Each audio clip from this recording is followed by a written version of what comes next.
Yo, what up, what up, what up? A2HH live on a Wednesday. Mike D on this side. Coop over here. How we doing? What up? We need theme music. Like and subscribe to the page. Yeah, but we need like theme and music. subscribe. Yeah, we need theme music. We need to either create the theme I'm music. about to say, we got to get on our cypher game. Yeah, it's time to get some more bars in. I mean, we're in the studio all the time. Right. I mean, we could even sit here and just throw a beat on and do our thing. Right, Yeah. right. Any sports talk before we get into the stuff? No, I don't have anything too heavy for you sports-wise. I mean, I know Jaylen Brown just got paid. He did. A Shout lot out of to money. Jaylen Brown. I love that. Yeah, he from Marietta. Yeah. Yeah, Marietta stand up. Yeah. I don't think anybody from Marietta done hit the lotto like that. Nah, man, he deserves it. He earned it. You know what I'm saying? And obviously the Boston Celtics got it, so they giving it. Does that make him the number one option? No, he's not the best player on his team, but what I will submit to you is that, you know, they low key. I mean, in Tatum, Brown, and Porzingis, that is arguably the best 1-2-3 punch in basketball, though. That's arguable. If Porzingis is your third option, he's somebody that is for his whole career has been the first or the second option. Yeah. No matter what team he's been on. So the fact that he's a third option, I mean, they're still legit. Is he washed? Who? Porzingis. No, man, he just averaged like 22 points and like 9 rebounds. He's 7'3". They need a big body that actually between. It's a great pickup for them. Between him and Robert Williams, they should have enough depth on their front line now to maybe, you know, withstand some of the Embiid and Giannis and Jokic, which is definitely what that pickup is for. Yeah. And speaking of Porzingis, man, shout out to our New York folks, man. What do you think about Aaron Rodgers in New York? What's that going to be? I don't. I mean, they got the Jets favored very high this year because of it. They're the Jets, and he's Aaron Rodgers. Okay. Two people, a person who doesn't have a history of coming up when it's crunch time, and an organization that has a history of not showing up when it's crunch time. Y'all hear that out there, guys. So right. They're not during going the season, if they do the impossible, Mike. Coop said it here. Mike, July 26th. They're not going anywhere, Mike. You don't think the Jets are going anywhere? They're not going anywhere. They might make the playoffs, Mike. First of all, in the AFC North is Baltimore and Cincinnati. Right. It's 2 slots gone. There's Kansas City, that's 3. Yeah. Buffalo and Miami are still better than the Jets. That's 4 and 5. Yeah. That's not even counting a lot whoever. of teams. What if Deshaun Watson balls for Cleveland? Somebody actually has to win the division that like Tennessee and Jacksonville and all of them are in. Jacksonville probably would be the favorite. Yeah. They ain't going nowhere, Mike. Aaron Rodgers ain't did nothing in the playoffs to make you like I don't even know what they so happy for. It's like, okay, you know he's like 1-4 in conference championship games. He ain't been to a Super Bowl in 13 years. I thought he was one of the GOATs though. Where you got Aaron Rodgers all time? Not like everybody else do. Okay. Not like everybody else do, Mike. Okay. I don't think we haven't had an Aaron Rodgers conversation in a long time. I think that's what it is. Yeah. I've been saying this. Yeah. I've been saying this for a long time. I was saying this when he was in his prime. Yeah, you were. Yeah. Because everybody was talking about Aaron Rodgers was better than Brady. I was like, that's ridiculous. With what evidence? See what people are talking about. You talking about, that's what I mean. That's that eye test thing. It's like, oh, you're talking about the way he scrambles out the pocket and lets that ball fly on a rope and it looks great. It's like, yeah. How did that work against, I don't know, Kaepernick, Eli Manning, Tom Brady? How did that work against them? Yeah. It didn't.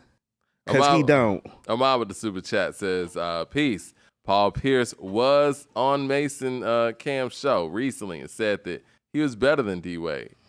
He brought up some good points on why he is. What do y'all think? I want to know what his points were. I mean, objectively, I personally like Paul Pierce as a player better than Wade, but Wade's better. You mean like personally, like you prefer Paul Pierce? Yeah, you know what I mean? I loved Paul Pierce's game and the time that he played. I remember when him and Antoine Walker were on the same squad, and I remember him really being consistent and having to carry a heavy load because Antoine Walker was great some days and just didn't show up other days. And I felt bad for Paul Pierce. Even in Kansas, man, he was balling. And so when he got KG and Ray Allen, I was happy for him, and they delivered. And he was in the finals, got the finals MVP. But Wade was a beast. Now, I don't think he's better than Wade. I did see Cam and them ask him if he was better than Tatum in his prime. And that one I would say yes to, but not Wade. First of all, he's not better than Tatum in his prime. I just look. Tatum hasn't done anything. He's done just more like than you Paul said Pierce about did. Aaron Rodgers. Did more than Paul Pierce did at this stage Did of his he? career. Yeah, but by Paul Pierce's 6th year, like let's keep in mind, Jason Tatum's 25 years old. He's been to 5 conference finals. Like Paul Pierce. And what has he done? Oh, no. Paul Pierce ain't been to 5 conference finals. Period. His entire career. So Jason Tatum is better than Paul Pierce was. Dwayne Wade is way better than Paul Pierce could ever imagine to be, because Dwayne Wade plays defense, and Dwayne Wade been closing since he was a rookie. I'm going to say this again. Dwayne Wade been closing since he was a rookie, and he plays defense. It's not conversation. No, Paul Pierce has been closing for a long time, too. Not since he was a rookie like Wade. But the thing about Paul Pierce, which is different than Wade and even Tatum in this conversation, these guys have had very good teams early on in their careers where Paul Pierce didn't. His team wasn't really that great. You had Tony Delk, respectfully. You know what I'm saying? You had Tony Battie at center. You know what I mean? You had Antoine Walker, and you had him. I don't even remember the rest of the roster. But it wasn't what these guys had. Mike, let's have a little reality check. Where did Dwayne Wade get drafted? Miami. What pick? He got drafted 4th. 5th. Was it 5th? Yeah. Because it was botched. It was 4th. You're right. Paul Pierce got drafted 10th. So the Miami Heat team that Dwayne Wade got drafted into is worse than the team that Paul Pierce got drafted into. Dwayne Wade's team the very next year made the playoffs. And he hit a game-winning shot. They had a lot of guys. No. Come on. No. You're forgetting that he didn't come to Wade's 2nd year. I'm talking about the rookie year where he had Lamar Odom. Lamar Odom. Okay. That was it. Lamar Odom's pretty good. Lamar Odom and Alonzo Mourning. Would you pick Lamar Odom over Antoine Walker? All I know. I would. No, I wouldn't. I would. I wouldn't. I'm picking Lamar Odom over Antoine Walker. Hold on. First of all, they're both wildly inconsistent, and they're both at their best third wheels on a championship team, not second. Like Lamar Odom and Antoine Walker is a wash. But here's what I know. I know that a team that was in the lottery when they drafted Dwayne Wade was immediately out of the lottery the year later. That shit did not happen with Paul Pierce and the Celtics, and he did get drafted to a solid team. They drafted him 10th. Andrew Williams of the Super Chat says, Wade been in the MVP conversation with prime Kobe and prime LeBron. Pierce never been an MVP conversation ever in his life. What are we talking about? Right, it's not even conversational. I think this is unfortunate that Paul Pierce is bringing up Wade and giving people room to criticize his game. You're not Wade. He did that. He's a really great shooting guard for his era. First of all, he's a small forward, in my opinion, and he's still not like, you know what he is? He plays like a shooting guard, but he does have the body of a small forward. Wade is what I would tell you, like, he's a top tier. He's a top tier all-time player. Not a second tier all-time player, a top tier all-time player. Paul Pierce is a second tier all-time player. Ray Allen is a second tier all-time player. Only all-time great player on that Celtics team is Kevin Garnett, not Paul Pierce. I agree with that. Yeah. No disrespect to Paul. It's like you talking about Wade. No. It's levels, man. And I love Paul Pierce. Straight up. Did you see that stat where Dwayne Wade has literally double the dunks that Russell Westbrook has at the guard position? You know, there's a stat going around saying guards with under Who keeps up with these stats? Guards under 6'4" with the most dunks. Wade has over 1,000. Russell Westbrook is next. He doesn't even have 600. So, and think about where he is with blocks. Yeah. Think about all those highlight reel dunks. Next to Jordan, I believe. Think about the, 3-2 in the finals, 5 finals appearances, a scoring title. Think about this. If Paul Pierce was so great and was carrying them team so much, why don't he have a scoring title like Wade did the season before? Because Wade won the scoring title the year before LeBron came. But again, that's why I want to see where he actually is breaking down that he feels that he's better, because it's not in scoring. It's not in defense. It's not in rebounding or assists. I think he's a better shooter than Wade, but that's about it. He's a better long-distance shooter than Wade. I really wasn't a big fan of Wade's mid-range shooting game either. Wade's a driver, you know what I mean? He developed a mid-range game, a little bit later in his career. But the Wade that we talking about, flash, he's a slasher. So yeah, as far as shooting goes, I give that to Paul Pierce. Didn't he win a 3-point contest or something? He might have. Yeah. But if you do one thing better and that's it, that's what. No, I'm just saying. I'm trying to figure out where he's coming from. That's what I've told you about that whole Steph KD thing. It's like, well, the only thing Steph does better than shoot, that doesn't make you better. Well, if Steph does that better than anybody, that doesn't make him better than everybody. Right. So. Right. You know what? I want to go a couple of different places here. I actually did a short video about 3 hours ago, and I was breaking down the lyrics to Eminem's Rap God. You got to check it out. I won't. It was pretty entertaining. Why not? I mean, it's lyricism at its height, you know? So I was asking, like, you know, since this is one of, you know, Eminem's most heralded lyrical performances, I felt like breaking it down bar for bar. Were you being shady, though? See, I was just reading the words. I mean, but why is that? You understand how that looks shady, though? Why is that your first breakdown that you're doing? It's not like you're breaking down, like, I don't know, Rakim's bars from Let the Rhythm Hit 'Em, who is somebody who we reference in terms of lyrics. It's not like you're breaking down Black Thought. Tomorrow. No, it's not like you're breaking down Black Thought from No Gold Teeth or Nas on Taking in Blood. It's like you chose Eminem Rap God. It don't look good. Well, I chose that because usually when you ask most people, like, who top 5 lyricists ever, right? You know, his name comes up. And I wanted to find, like, one of his most heralded lyrical performances and what they say is his most dense lyrical performances and, you know, kind of highlight it. What was your take on the verses?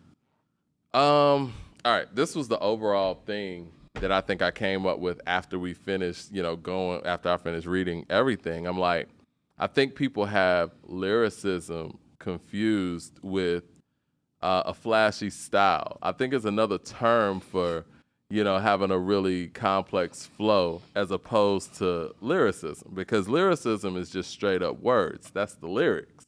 And I kind of brought up the Tupac thing again. Like, there was a whole lot of nonsensical lyrics in that song, but people will call it lyricism because the way the words tie together. There is parts of that are in there, but the words have to connect too and be meaningful, right?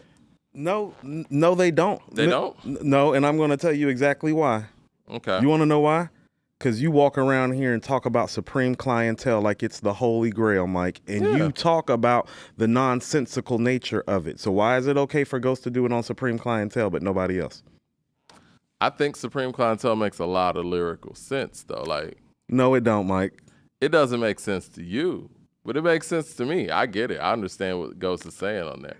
Nobody understands what Ghost is saying on there, Mike. If you break it down. No, Mike. When he says stuff like, hit the gym for 2 weeks, my back all chiseled, elbows unique now, meet the new me. You're talking about one bar. No, but I'm just saying the whole album is like that, where he says things in a way where it's like, other than just saying, you know what, I've been working out and my shit is tight, he finds a different way to say it. That's a little different than just saying hippity hoppity bibbity boppity on a record, because it sounds good. I'm sorry, Mike. You can't sit up there and talk about a rapper's bars being nonsensical and then hold supreme clientele the way that you do. That's what I'm saying. I actually quoted some Ghostface bars after I did the Rap God thing on live. So I quoted his verse from the Bobby Digital song, Silkworm, which was him in that nonsensical mode. But I'm just saying, like, there's a lot of times when artists are in that nonsensical mode. Like, I like Method Man and Redman's Blackout album. I love it. But the bars still have to be dope. Jordan jumped up like Clyde Drexler don't make no sense, Mike. I'm sorry. It don't. Jordan jumped dunk like Clyde Drexler. Yeah, all up in the parrot. Nose numb, real as they come. Biggie's Versace, Snow White Rabbit.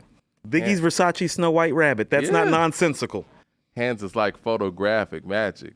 Funeral love. Moving when we hug. Don't make it a habit. Come on, man. Like, the way you're putting those bars together is just different. Hassan Sykes with the super chat says, not. Motion sounds like Mike Tyson's song, like the Mike Tyson song that Nas did. Interesting. Ahmad with the super chat says, how many chips does Pierce win in the prime KG and Ray Allen? Give Pierce Shaq and LeBron, and he would have the same amount of rings as Wade. So I guess that's where he came from with it. It's not about just the rings alone. No, you can put Paul Pierce on that 2016 with Shaq and no, they don't win the title. And you could have think so? No, not a chance. No, not a chance. Dallas beats him? Yes. Matter of fact, I disagree. No. The only comp for Wade in 2006 is Kobe and LeBron. Stop that. You can stop that.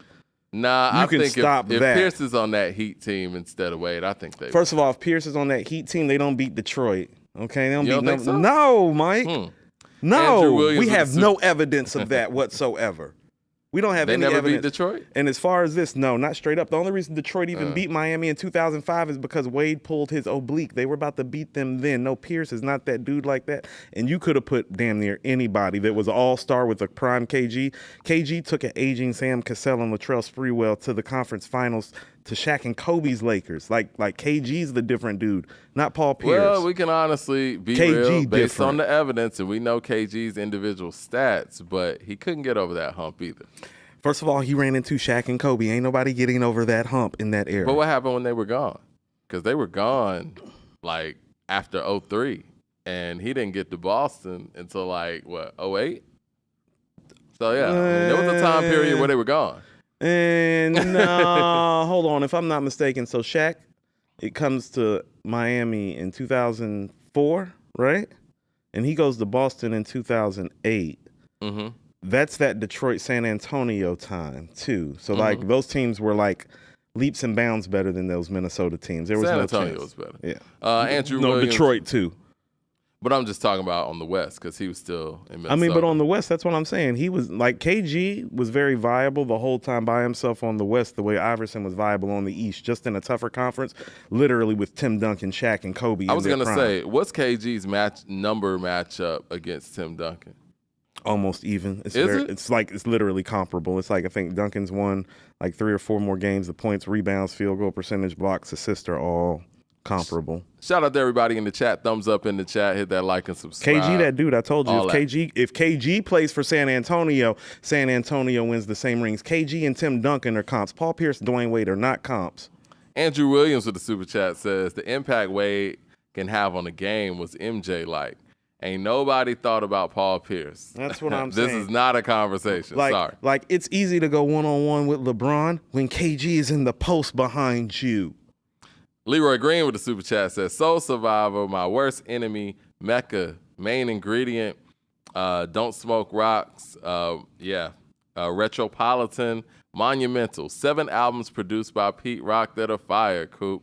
Let's go, my brothers. Talking about Monumental. What you heard them Large Professor albums I was just naming out. I named out 3 Large Professor albums that's literally stepping on all of those albums. But stop that. Stop that, Pete Rock. Rock. Breaking Atoms? Breaking Atoms, Let the Rhythm Hit 'Em, Wanted Dead or Alive. All of those albums are better than the main ingredient, which is Pete Rock's best album, and Soul Survivor. Stop that. It's like, I love Pete Rock, but it's like, y'all need a reality check on what his album catalog look like, because it ain't like Q-Tips. It's not like Large Professors. It's not like Marley Marl's, Dr. Dre's, or RZA's. It's not like that. Stop that. I'm not gonna let you disrespect. He gotta go Don't Smoke like Rock. He gotta go to the Smoke Dizza joint. It's like, no, that ain't gonna work over here, fam. Not when his contemporaries have Mike, his contemporaries have, in Q-Tip's case, People Instinctive, The Low End Theory, and Midnight Marauders. I just watched the Large Pro Drink Champs. He did do Let the Rhythm Hit 'Em. He did do Wanted Dead or Alive. Yeah. He did do Breaking Atoms that we know of.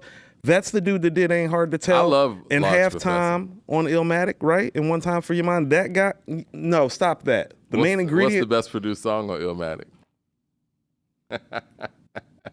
Like I said, Mike. Hold on. Let me ask you something. Do you think that Nas has made a better song since The World Is Yours? Because I don't. But that don't mean he's not the greatest MC of all time.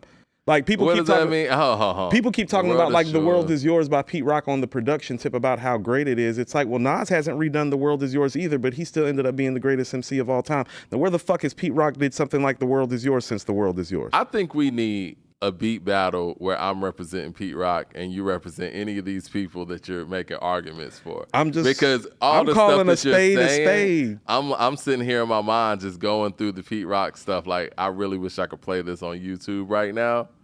But Mike, just off Large Professor alone, Mike, I can beat you with the Rock M and Cool G Rap and Main Source joints. So you'll be comfortable with picking Large Professor against Pete Rock? Yes.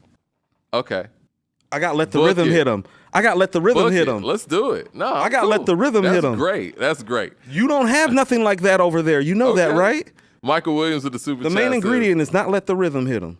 No, I'm talking about songs. We're going 20 songs deep. Yeah, you can have all those songs. Okay. Because they both got, because you want to know what they both have? They both have a lot of New York street joints. It's like, no, I got Stay Chisel. I got It Ain't Hard to Tell. I got Rewind. I got You're the Man. You're going down. Like Okay. I got 6, 7 Nas records from Large Pro that's about to take that shit off the map. Plus those 3 albums, body. Let's do it. Body, I'm let's with do it. Michael Williams with the super chat says, only thing I ever pimped was this rhyming. Is that I've been making this work for me back since the 90s. Shout out to Michael Williams with the quotes. Let's see what we got. Y'all think Dane I'm with being the super chat says, Y'all think I'm being disrespectful to Pete Rock? I'm just calling. Sounds like no, it's a spade is a spade. Y'all are overrating his album catalog because all these songs that you're talking about are songs here, songs there, songs there. It's like his contemporaries have that and much better albums than him, right? Okay. Dane with the super chat says, did y'all catch that Jackson 5 entendre on Black Magic? Yes. People accuse Nas of not being able to do entendres. By the way, Magic 2 is the most lyrical of this run. I've heard a couple of people say that in our mentions. They think that Magic 2 is him at his lyrical apex, and he elevated lyrically on this project. Where do you put this lyrically? Lyrically? Probably right behind Magic. Okay. Yeah. Better than KD lyrically. KD 3, excuse me. Lyrically better than KD 3. Okay. Yes. Okay. And you said off air, you think that Slow It Down? Slow It Down is the best song of the whole pack, including Magic 1, 2, and KD 1, 2, and 3. Yeah, when I go through the series, the only song that I think is giving Slow It Down like some run is probably Store Run. Store Run and Slow It Down are the best songs that have come out of all of these projects, in my opinion. Slow It Down is like that, Mike. The last time, Slow It Down reminds me of Stay off Life is Good, but it's better than Stay to me. Yeah. 36 Chambers with a super chat says, Mike, Supreme Clientele is a top 10 all-time album for me, but you're really going to say Trauma, Hands Like Candy Canes, Lay My Balls on Ice, The Branches in My Weed Be the Vein, isn't nonsensical. Okay. Says Trauma, Hands is Like Candy Canes, Lay My Balls on Ice, The Branches in My Weed Be the Vein. Swimsuit Issue, Thoughts said truly from the heart. See, I miss you. I'm going to need Ghost to break that down. Laying like needles up in the hospital. I love it. I love it. Laying where, Mike? It don't make no sense. Like needles and I in love the one. hospital. One might be that means he laid up, man. One might chilling. be. One might be my favorite Ghost record. Period, Mike. I know it's not. All right, this is the thing, and I want to say this though. This is what's different about what Ghost does, what Ray does, what Prodigy did. This stuff that we're not understanding, or certain people aren't understanding, and certain people are. This is slang. It's vernacular. So yeah, this is vernacular slang. This is like God body talk, honestly. And so it's a whole nother thing other than Eminem just out here saying bullshit. It's different. See, but this is what I'm saying. What critics are going to do is tell you that it's like, no, it's all vernacular, including what Eminem says. That's what I'm trying to submit to. Well, what is he saying? Like, I don't got a slang. Like, I don't got a problem with the vernacular. Like, I'm a big of a Ray and Ghost and Prodigy fan as it gets. I'm just saying. So when we go to the Eminem side of things, and you're like, oh no, that's bullshit. But it's like you're saying, like, when you say stuff like, what did he say? He was like, what was that? What are we doing? No, what he was saying, it was some shit that he was trying to connect. What did he say? It was like, taking these kids to school when I bust a rhyme, leaders of the new school, some bullshit like that, where he was trying to connect bust a rhyme with the school bus taking you to school and leaders of the new school. It's like, I get it, but it's just not dope. You know what I'm saying? You know who else used to do the slang real heavy that we used to decipher? Camp Lo. Yo. That's different, man. Like, I think it's kind of insulting to compare what Ghost nonsensically does and what Camp Lo was doing, what Ray does, and what Prodigy does to what Eminem does. Okay, so what Camp Lo was doing was using words and verbiage that were consistent within the theme to create an energy, though. They didn't go outside of the sphere of their box. They took a blaxploitation box and they colored inside the lines of those box. Ray and Ghost don't do that shit, Mike. Yo, if Eminem went out there and was like Salt Rain, Saltwater Tab, Iron Man, Bubble Bath, Nucleus, split the atom in half, I'd be like, yo, he's going crazy. You know what I mean? I would say that's dope, but he doesn't do those things, man. He doesn't. At once upon a time, he had some bars that used to connect. But after the Eminem show, it's been hit or miss, man. Hassan Sykes with the super chat says, before Paul got KG Allen, Wade had a better team. Paul was guarding Kobe and LeBron and giving them that work. That is fair. And you want to know who was given, literally during that same era, do you want to know who was guarding Kobe and LeBron and giving them more work than Paul Pierce? Wait. Thank you, Mike. That's what I'm saying. Is it's like, well, if you go look at the numbers, it's like, well, guess who else? At 6'4", keep in mind, Paul Pierce is their height. 6'3". At 6'3 and a half, 6'4", he's guarding 6'8" LeBron and 6'8" Kobe. Yeah. 6'9" Kobe. Yeah, that dunk that nigga did on Versailles was crazy. Like, consistently balled against them, with or without Shaq, consistently balled against them. Stop that. You know, what's so funny about that whole He's the only play. person. He's actually the only person that I've seen, like, stunt on Kobe in Kobe's prime, like the post-Shaq prime. Yeah. LeBron wasn't the one that was stunting on Kobe post-Shaq. Wade did. That whole transition, right, where I think LeBron tried to dunk on, it might have been Jermaine O'Neal or something, and missed. And then Wade got the ball and went down and dunked on Versailles. Shit was crazy.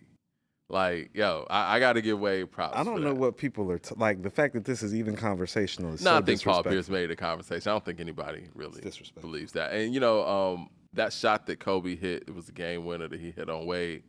Perfect defense.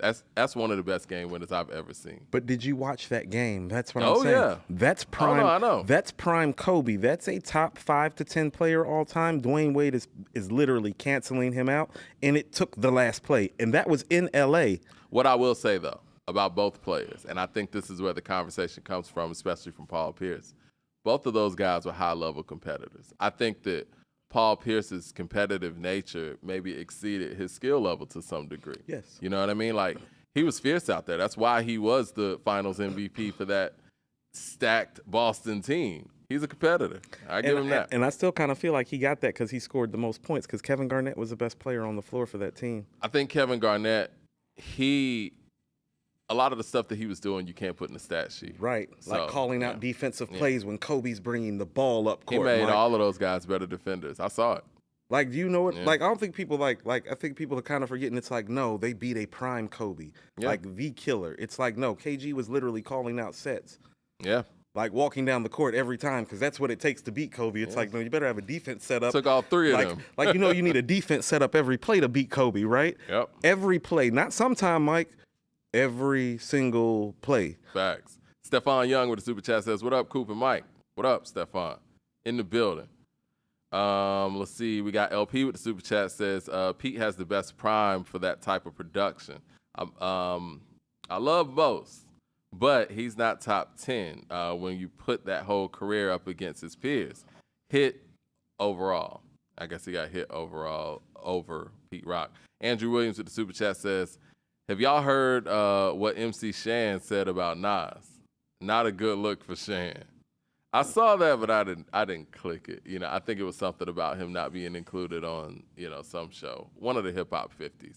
You know, we're always gonna have discrepancies with this hip hop 50 celebration because, like LL said, everybody can't be included in every individual celebration. But what can happen is everybody have their own individual celebration. I mean, celebrate hip hop 50 your own way. My mere thoughts of the super chat. $20 super chat. Showing love says, Coop, thoughts on Slow It Down is on target. Hassan Sykes with the super chat says, the corrupt line on Motion that Nas did was perfect timing. Overdoses, Imperial Pistols, Ferocious. I love how he actually put that in there too. Like, that's not easy to say, man. That's one of them Peter Piper picked a pack of pepper peppers or something. YouTube Premium just upped the subscription $3. What? Like, and this is how they let me know. They just flashed it on my screen. YouTube Premium subscription increase. It's like, oh, okay. I really don't have a choice, do I? No, YouTube doesn't give you any choices. Strong arm. King T'Challa. We got fucking T'Challa in the building. Shout out to the Black Panther. He says Magic 2 is the Stankonia of the Nas/Hit Boy catalog. Super dope, but not as good as its 3 predecessors. Let's stop there because I agree with that sentiment of, well, at least the first part of it. It is the Stankonia because it's them trying different things and taking chances and doing something that. But see, we always expected Outkast to take chances, but Stankonia is a chance that we never heard from them. Somebody's kind of stealing my thunder, but since we're here, I think we have the right contextualization in terms of group, but we have the wrong albums. Here's what I'll tell you. Magic 1 and Magic 2 is very Southern playalistic to ATLians like. Let me explain to you why. I can see that. Southern playalistic, much like Magic, it just has home run records that you can't deny from the moment you hear them. Yeah. It has Players Ball. Easy to love. It has Southern playalistic. It has Get Up, Get Out. It has Hootie Hoo. It has Ain't No Thing. That's what Magic has. Magic has records that comes on. It's like, oh no, you can't deny Meet Joe Black when you hear it. Yeah. You can't deny Speechless. You can't deny Hollywood Gangsta. Your head's gonna bob. You're not even gonna think. What Magic 2 is very ATLians like in the sense that it's like, oh, well, you can tell the synergy and the chemistry between them is just ridiculously crazy. Yeah. And the records, listen, the records feel more in unison. You get what I'm saying? It like it feels like they're in more of a rhythm. It's like you said, it's like, well, Outkast feels the most like Outkast on ATLians, and that's why people like it. Same thing here with Magic 2. It's like, well, what Hit Boy and Nas have created, well, it feels at home right here in this space, but the records aren't as big as they are on the first joint. And so, but a lot of people prefer ATLians to Southern playalistic, but it's like I was saying, it's like, think about this. Outkast's first 2 singles on Southern playalistic might not even be top 3 songs on there. That's Magic like. Magic 2 is more like ATLians where it's like, oh, well, my shit is motion. Or Slow It Down. Slow It Down would probably be the Elevators. The difference between... That you can't deny. But outside of that, yeah. Difference between ATLians and Magic 2 is I think Magic 2 has more potential singles than ATLians. I think ATLians is the one Outkast album that lacked hit single power. I mean, you got the song ATLians. I love Elevators. I'm about to say, those are big, man. Those Elevators. And then after that, they had to remix Jazzy Bell to get another single. See, I feel like that... usually with Cass, they at least got 3 in a posse. See, I feel like that was a mistake because I feel like Wheels of Steel is the 3rd single. And I feel like Two Dope Boys could have been a single too. Think so? Yeah. I don't think that's where they were going. It may not have been where they was going, but that's where they could have took it. I like Wheels of Steel possibly being a single. Wheels of Steel is perfect 3rd single stuff for me. Yeah, because 14-year-old me, when I first heard the album, that was my favorite song on the album. So I could see Wheels of Steel being that. I don't feel like the song ATLians is a strong Outkast single. I always felt that the name of the record never really made sense with the hook or any of that stuff. You want to know what, too? Now check this out. And I thought about this the other day, too. And, you know, I mean, we can get off the Dungeon Family rip. You know, Gip on Soul Food often calls himself a mutant. And then you hear Outkast come up with ATLians. You see how the team coming up with the themes. Gip sets the tone. You could tell. Right. I mean, even with the wardrobe, and he was dressing like people saw Andre. Looking for the mutant to be bucking the law. Nah, man, Gip, showed him my shit, close my mouth, then I dip. See, to me, a G is a person who understands the plan. Can't make no moves when you in the hands of the man. Yo, man, They got some new suites down P Street. Left wing for the feds, right wing for the hard heads. Yo, man. Shout out to Gip, man. Like, I know people see Gip because of his interviews and stuff now, but even on Dirty South, man, after Cool Breeze was dropping his knowledge, here comes Gip. Let me get to these super chats before they go away. Homes are all the homes. Adamville, Cool Creek, shit just don't sleep. Jeez. Even his verse on Cell Therapy. LP with the super chat says, LeBron James makes it seem like that Boston team was unbeatable. Like Dwight Howard, Kobe, and Detroit ain't beat that same team. And no, Paul ain't on Wade's level. None of those teams, that Boston starting 5 healthy is still undefeated. So it's like, nah, people beat them. I love that. I love Boston, but we can't pull that them healthy is undefeated thing. No. That's a fact. That healthy squad has never lost a playoff series. That ain't no pulling it. That factually happened. But everybody has injuries. No, but what I'm saying is that very few starting 5s can say that, no, in playoff basketball, we're undefeated. So, no, you can't just take that away from them. And they only got 1. But that's because of injuries, though. That's what I'm saying. When they played, they won every series that they played healthy, Mike. It's just not that big of a sample size, in my opinion. You know what I mean? To make a statement like that. Y'all had 2 years to go, and y'all had all these injuries. It's really more like 3. This is more like a 3-year period. It's 2007 to 10. KG was hurt for that other one. Well, that's the reason that they didn't win. That's the reason that they lost those series, though. Had KG been healthy, they would have won those series. But again, man, I don't like bringing health in it, man. Everybody got injuries. I mean, I hated the Lakers in that era, but they didn't have Bynum when the Celtics beat them. So, I mean, someone can make that argument too.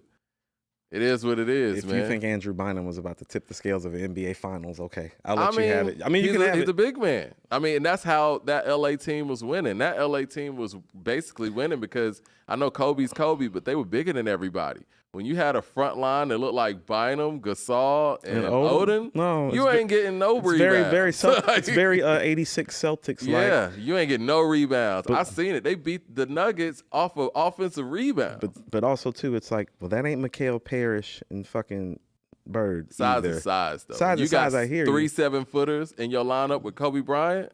It's a good look. It's more about. It's a good look.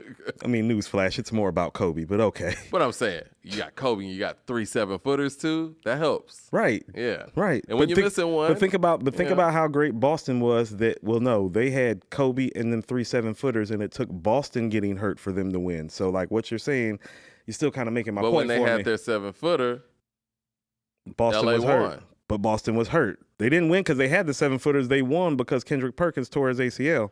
So you're telling me that Kendrick Perkins would have tipped the scale and they would have won that Game 7 in L.A.? Yes, because Kobe Bryant doesn't get, 14 offensive rebounds in Game 7 if Kendrick Perkins is there? So, yes. Kobe Bryant had Kobe Bryant had over 19 rebounds in Game 7. Yes, that doesn't. Because his game was off.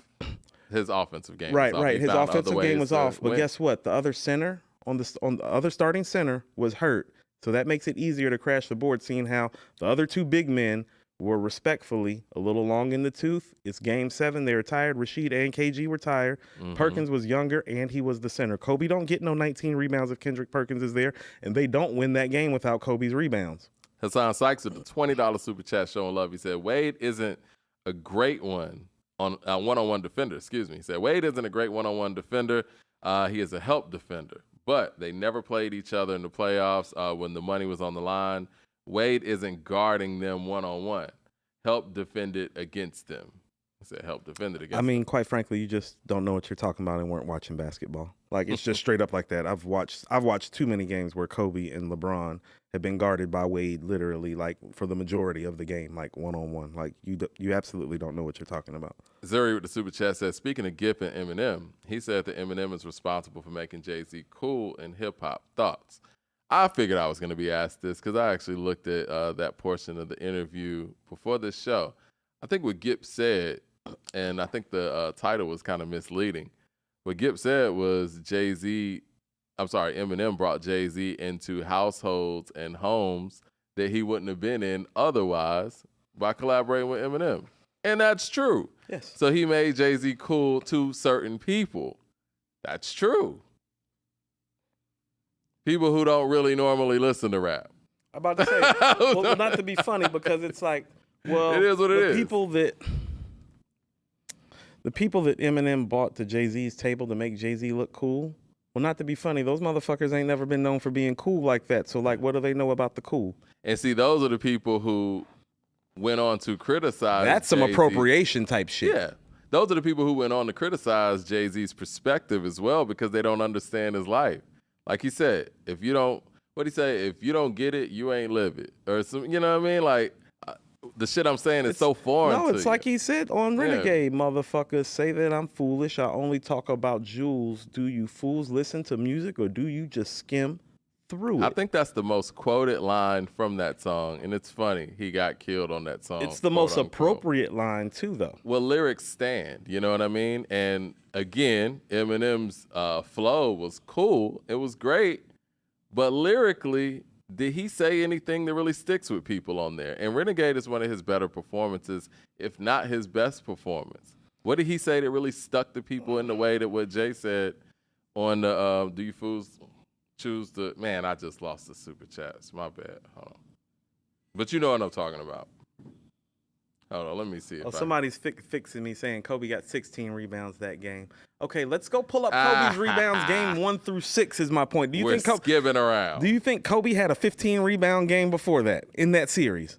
There's a reason for that. But see, again, Coop, I don't like bringing up injuries because everybody could pull up anything and say, oh, well, if this person didn't have this injury, this person didn't. Like, nah, we're playing with what we got. No. Injuries are part of the game, so you can't act like they don't exist. So injuries are part of the game. So when you're talking about I don't like talking about it, it's like, well, it's part of the game. We both agree we're coming from a different standpoint. They are part of the game. Right. But that part of the game is if your niggas is injured, you deal with it. That's your team. You can't make the excuse that, we would have won if such and such was out here. It's part of the game. But let's look at but it matters when it comes to legacies. Like I told you, it's like, well, Kawhi got 2 rings. But we all watch that Toronto team. We know. Nobody in their right mind thinks that he should have 2 rings if Kevin Durant is healthy. Don't tell me injuries aren't a part of it. They're a part of it, but again, he got them. Look, Chris Paul and Devin Booker pulled their hamstrings. No, I don't look at Giannis's ring that high. Look at how Milwaukee's looked since that appearance. Right. Now, again, if we're injuries matter. If we're parsing hairs and we're talking about individual legacies. Because Milwaukee ain't did shit since Chris Paul and Devin Booker pulled their hamstring in the finals. I feel you, but that's part of the game. And you know, we could easily say if a certain play isn't called and Pete Carroll just runs the ball in, Tom Brady would have lost 3 Super Bowls in a row. But it didn't happen that way. Very problematic. It didn't happen that way. That's not an injury, Mike. But I'm just saying, these are factors. No, talk about an injury, Mike. An injury is even worse because you know what? I mean, better actually because you're prepared for that. It is what it is. You lose a guy. What I'm saying is injuries are part of the story. Like, let's go to Bill Russell. Oh, tell people who actually replaced Kendrick Perkins in that game. Shoot, I believe Rasheed Wallace started. Exactly. You mean 36-year-old Rasheed Wallace, who averaged 5 points in that series? You're going to have a hard time convincing somebody on paper that, Kendrick Perkins went down and we had to replace him with Rasheed Wallace, so we lost. Oh. But how old was Rasheed and what year was he in the league? No. It He's does matter. Rasheed Wallace. Mike, I mean, to be honest with you, you're being a little funny. And he's in the league. You're not. No. Let me finish. That's a prime Rasheed Wallace. No, he was coming off the bench. There's a reason that Kendrick Perkins was starting instead of Rasheed Wallace. Right. I like Kendrick Perkins. Right. Why would if Rasheed was still Rasheed? You're acting like Kendrick Perkins is Dwight Howard. But when you're talking about Rasheed Wallace, well, the Rasheed Wallace you and I know doesn't back up Kendrick Perkins, so that's obviously not the Rasheed Wallace that you're referencing. You don't think Rasheed Wallace is good enough to get you in a Game 7, though? One game. You need one game with a 36-year-old Rasheed Wallace. He can't get you over the hump. Did you watch him in the 4th quarter of that Game 7, Mike? It's tight. They all were. You want to know why? Thank you. And so when I'm bringing up Kendrick Perkins, what I'm trying to get people to understand is that, no, he was the young person on the front line. It's Game 7. You need legs. You don't need. Listen, Game 7, you know who were some of the best players on the court? The people who were younger that had the will. Rondo played one of his best games. He was younger. He was still fresh. Perkins was young. That, but Ron Artest played one of his better games that game. What I was going to say, and Ron Artest stepped up, definitely. He stepped up big. They wouldn't have won that game without him. But I think the part I'm struggling with, no, they definitely wouldn't have, is you're acting like Kendrick Perkins is the type of player that had a motor or something. Like, yes, he was younger, but he was already a guy who, wasn't the most athletic. He wasn't like, a motor, you know what I mean? But listen to what you're saying. Okay, so let me break it down for you like this. This is a game of attrition. First of all, these guys are about 105 games into a season. Right. Mike, on the other side of the basketball are 3 7-footers and Kobe Bryant. Don't tell me that having a young 7-footer on the other side get hurt doesn't matter. That's why I'm not trying to make it seem like he's Dwight Howard. He's not even Gasol. He's not even Odom. But young and fresh legs in Game 7, when Kobe Bryant and 3 7-footers are on the other side of the court, that matters. I think that matters a whole lot. That's why we have a whole lot. That's why we have 7-game series in basketball. It's war of attrition. And LA won that the battle. War of attrition. Yeah, and all I'm saying is had the Celtics hold on. Was he younger than Rondo? I think he was younger than Rondo. He would have been the youngest. Came out of high school. He would have been the youngest starter on the court, along with him and Bynum. No, a 7-footer when literally your other 2 big men, you're watching them get gassed in the 3rd and the 4th quarter. Don't tell me that didn't matter. The same way that you can say, well, Bynum was hurt the year before. It's like, well, yeah, it matters. Yeah.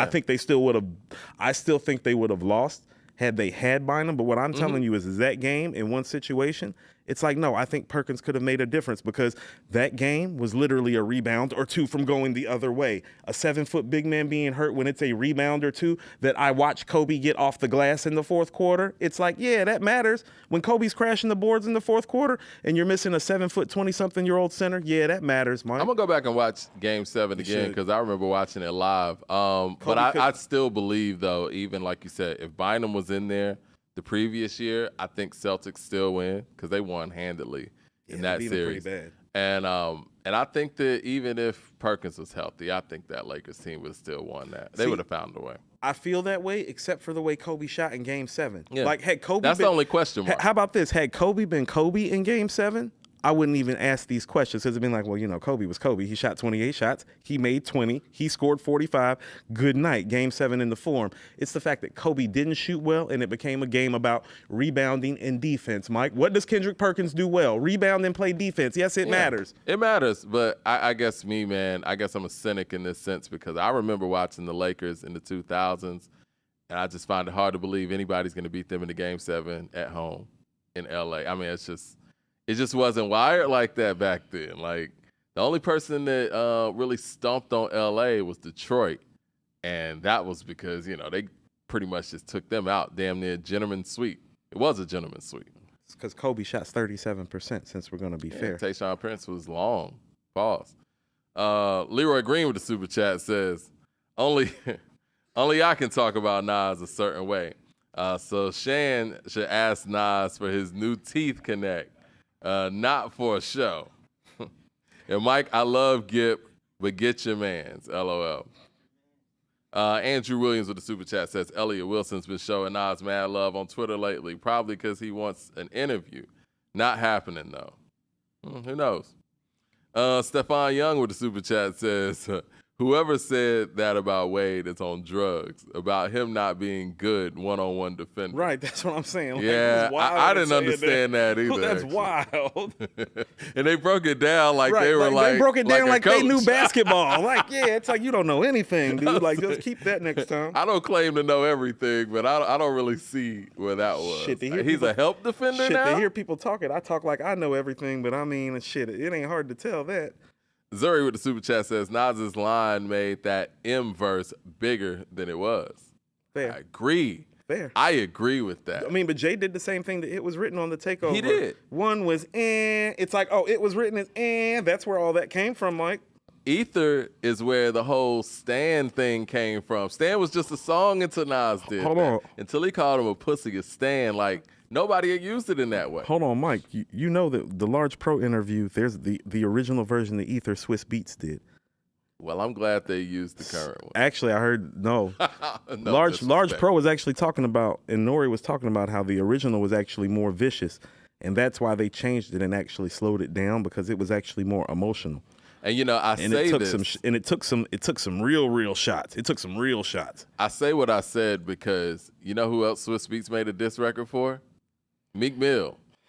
How'd that turn out? Oh my God. So, you know, I'm glad that Nas went the direction he went. Mike, I mean, listen, I know Swiss is cool with both of them, but at the time, was he more cool with Jay or Nas? He would have sabotaged my nigga. Actually, I think you're forgetting that before Stillmatic came out is when Swiss and Nas linked up and did The General and worked together. Was that around that time? Yeah, so actually I think around that time. The General was cool. I wasn't a big fan of The General. The remix was better. But what I will tell you is that around that time, I think Swiss was probably closer to Nas and has remained closer to Nas since that time. And no disrespect to Ron's Browns, but yeah, a diss record from Swiss is probably a better beat than the Ether beat, Mike, because your biggest critique of Ether is what? It's the beat. Swiss would have did a better beat. But I do understand the fact that, and I also said this about the beat, I'm glad that it was more about what he was doing as opposed to the beat. But at the time, though, Coop, you gotta think. Swiss had songs like Jigga, that was a hit, that was out. He had Money Cash Hoes. I think he had a lot more hit records with Jay. Yeah. He had the Diamonds Are a Girl's Best Friend song from the Blue Street soundtrack. I hated that song. The song is but terrible. It was a hit. Song is terrible. Yeah, I hated that song, It's but awful. It was a hit. So at the time, though, him and Jay had way more work than him and Nas. No, way more. But way more work doesn't always mean relationship is intact in terms of like behind the scenes. And also too, and this is what I mean is like, well, you got to look at it from Swiss's perspective as a producer. He's like, man, I got all these Jay records. Let me get some Nas records too. Yeah. Like as a producer, you have to be thinking that way as well about your legacy, about your catalog. Well, how do you think that would affect? Because obviously that battle was really tense. It wasn't one of those. I mean, Kanye did the takeover. It didn't stop anything between like Nas is on late registration and Kanye did the beat to the takeover. So it's like Jay handles things differently. You think that if Swiss would have produced Ether and Ether did what it did at the time, that Jay is working with Swiss anytime soon? Well, petty level's high for Jay. Yeah, it's a little different. Magic 2 is not on Tidal as a new release, or at least it wasn't when it got released. So the petty level's still high. Yeah. Petty level's still high. So I believe the Swiss is like, I fuck with you, Nas, but, I want to work with both of y'all. The record got made, Mike. Yeah. So if I'm not mistaken, at least the way Large Pro is explaining it on the Drink Champs, it seems like, well, they stopped the record not about Swiss, but about how emotional Nas was on the record as opposed, because Nori's talking about, he's like the nigga Nas is emotional on the original version. So the record got made. It's 2023. You think we'll ever hear that record? You want to know what's crazy? They said something about, and here's what I mean. I know the original version is different. Is different, like in terms of the vicious nature, because they said something about an Aaliyah plane crash line, and the lyrics to the original version of Ether actually floated out before Ether came out, and we all thought it was fake bars. But when they made the Aaliyah plane crash line thing today, I was like, them bars was real. Like it was, it was different. It was different. Stephon Young with the super chat says injuries help players get rings who didn't deserve them. Y'all talking about Kawhi? Stephon Young, because I can't think of anybody else. All I'm saying is that them Kawhi and Giannis rings, I'd be looking at them rings like, yeah, okay. I'd be like, okay, like that's cute. It took two guards pulling their hamstrings for a 7-footer to win a ring. That is not no Shaq shit.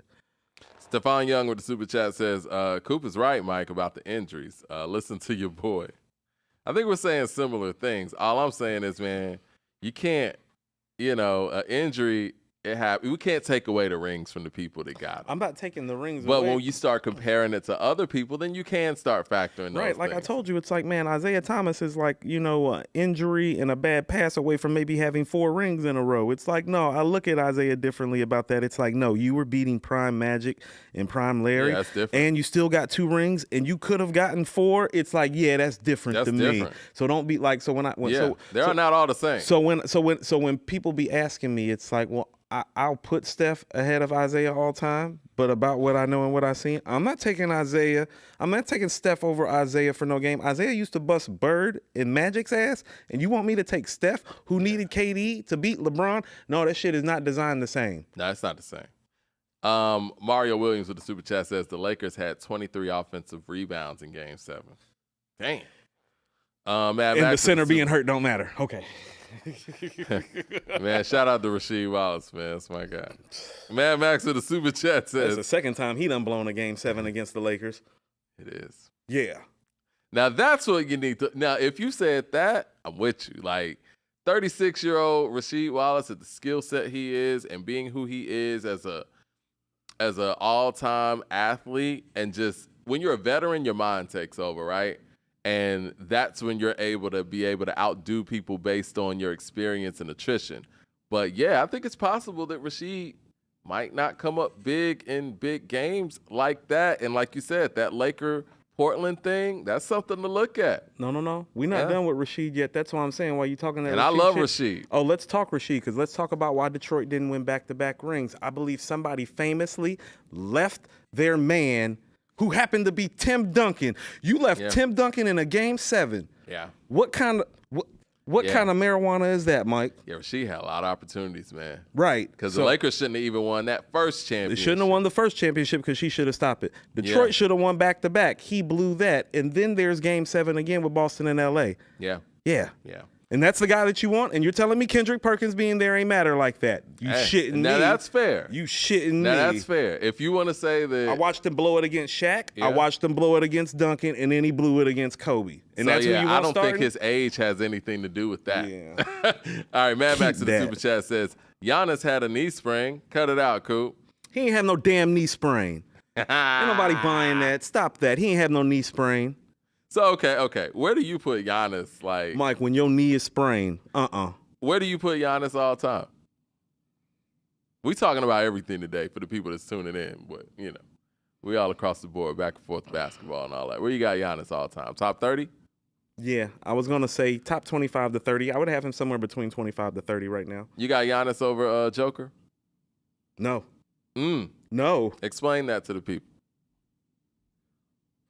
Jokic is better. Like at everything. What do you mean? Like, what is there to explain? Like one guy can shoot. You're drafting Jokic over Giannis. I mean, first of all, let's stop acting like both of them were high draft picks. They weren't. No, they weren't. Giannis needed development. Both of them needed development. Yeah. Jokic is a better shooter. Correct? Yes. From short range, from long range, from the free throw line. He's a better rebounder. He's a better passer. He is. The only thing Giannis does better is defend, and guess who he can't stop? Jokic. All right. But y'all keep on holding on to Giannis. Mike, you don't want to talk about you can't be missing fucking 12. How many free throws he missed, Mike? It was like 12. It was something crazy. He done got a coach fired. You ever seen Jokic get a coach fired or miss 12 free throws in a game that matters? I haven't. Have you ever seen this Denver team with Jamal Murray healthy get walked off the floor like the Milwaukee just did? You know what somebody said in the chat? And they always bring this up when we talk about people like Jokic and when we talk about people like Luka. They said that Giannis is a better defender. And that's it. This is what I love, though. Whenever we talk about Joker and Luka, niggas want to talk about defense. Nobody plays defense in the NBA. Hold on. Have you seen the scores of these games? Hold on. These games are like 150 to 155, but we want to talk about defense. No. But look, when I tell you KD's better than Steph, and I'm like, well, KD's actually plays defense, people be like, that don't matter. It's like, oh, okay. He's just as good an offensive player. He's twice the defensive player. He's literally about 7 inches taller, and he's a comparable shooter. And not too many people can say that they're even in Steph's wheelhouse as far as shooting. As far as like free throw line, guess what? KD's right there with Steph. KD is not too far. As far as field goal percentage, guess what? As far as 3-point percentage, and people are like, no, Steph's better. It's like where? How? Yeah, one guy's 6'3", the other guy's like 7 feet. And shoots comparable to the 6'3" Nah, guy. and obviously and plays defense. And you know what? This is the thing too about Steph, and I know people think I shit on Steph on the show. I love Steph. But Steph's not that passer like that as a point guard. So for me, he's Iverson-like as a point guard. Yeah, he's a combo guard. So it makes it very tough for me to even rank him on an all-time lineup. You know what I mean? Because I'm not picking him as an all-time point guard. I'm not. There's a lot of point guards I'm picking ahead of him. I mean, if I'm the position, if I'm picking a 12-man roster, if I'm picking a 12-man roster, he's not one of the guards making the roster. He's not. I'm sorry. One of our producers said name 5 point guards that I'm taking in that position over him. I'm definitely taking Magic, Isaiah, and Oscar Robertson. So that's an easy 3. I'm taking Stockton at the point guard position over him. If I actually want a point guard, I'm taking Jason Kidd over him at the point guard position. I might take Kidd. Yeah, I'm taking Chris Paul at the point guard position over him. At the point guard position, prime Chris Paul. Yeah, I mean Steph's better than Chris Paul, but at the point guard position, give me Chris Paul. I mean, I'm taking Magic and Isaiah, so you're not making it on the court anyway. Yeah, because if I got an all-time lineup, my shooting guard's going to be doing a lot of stuff that Steph does at Golden State. I believe their names are Michael and Kobe. Exactly, and I'm not going to have you shooting over them. So not putting you anywhere with them because you know what those guys are. So I'm gonna those are all NBA first team defenders too. Exactly. So I'm gonna need a point guard that's gonna get my shooting guards and small forwards the ball. Isaiah Thomas averaged 14 assists in a season one time. Exactly. What's Steph's career high as far as assists in a season? It ain't 14. Because I think Draymond's the point guard of that team. As a matter of fact, how about this? Here's what you need to know about Steph as a point guard. Think about this in relationship to James Harden. He's not even the passer that Harden is, but Harden is the scorer that he is. Yeah, exactly. Mad Max of the Super Chat says, MCL Spring from the Eastern Conference Finals. Look it up. Boxing Trav with the Super Chat says, get a feeling that Nas and LP aren't that cool anymore. Did you get that notion listening to the Drink Champs interview? Because I didn't gauge that. They did the question thing, and they were like Nas or Jay-Z, and he took a drink to it instead of saying Nas. Why would they even ask him that? Well, why would he not even say Nas? I think we already know what the answer to that is. But why didn't Large Professor say it? Why was he even asked that? I guess is my question. I mean, in some of the like, questions, do I even got to answer that? Like I brought him in the game. But in fairness to it, too, it's like they asked him Cool G Rap or Lord Finesse. And I'm like, that's not a conversation outside of New York. I hope New Yorkers understand that. Well, Lord Finesse. No disrespect Lord to Lord Finesse and Grand Pooper are held very high.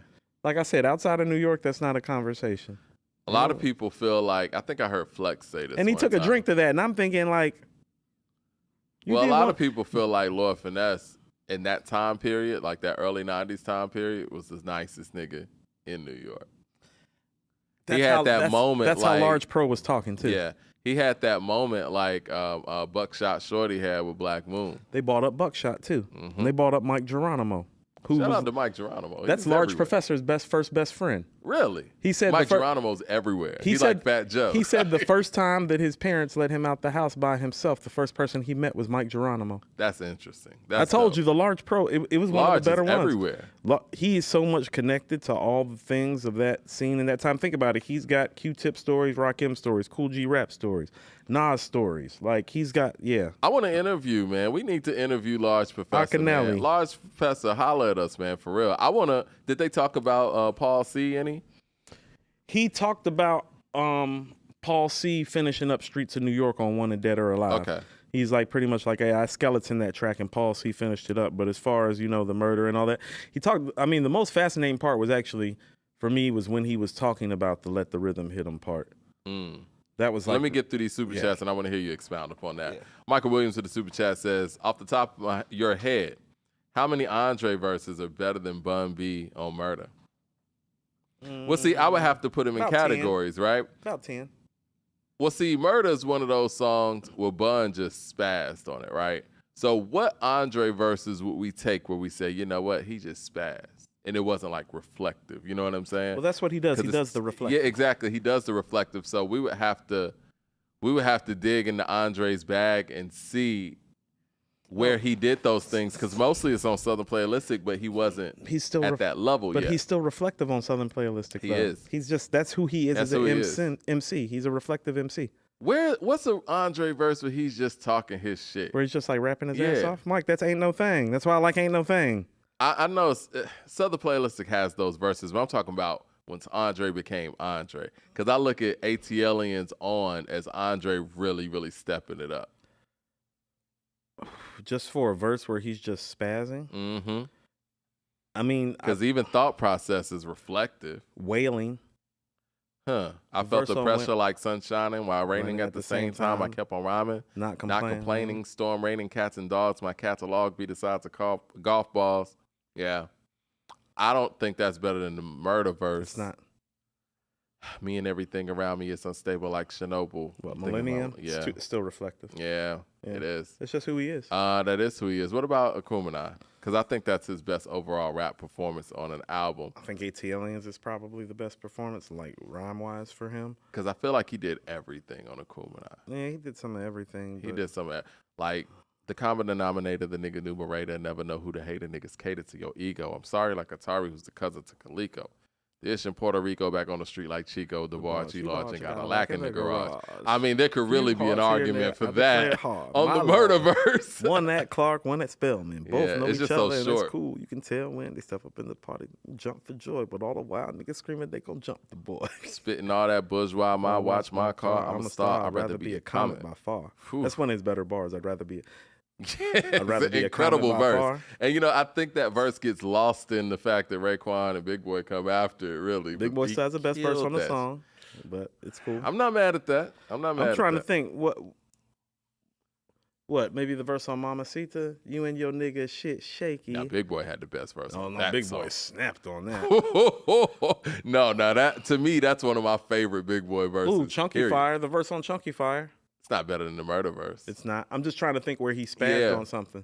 You know what I'm saying? Because that's why I keep trying to tell you. It's like, well, if you want to hear about somebody spazzing, it's like, well, we have a lot of Big Boy verses like that. We have All in My Grill. Yeah, now I could put some Big Boy verses. We got All in My Grill. We got In the Wind. Yeah. Shoot, even Big Boy's verse on Dirty South. Yeah, it's short. Big Boy's verse on Black Ice. Oh, Dre's verse on Black Ice. Friends, Romans, countrymen, lend me your eardrums. It was a beautiful day up in the neighborhood. Yellows and greens and blues and browns and grays and hues to ooze beneath the dilapidated wood.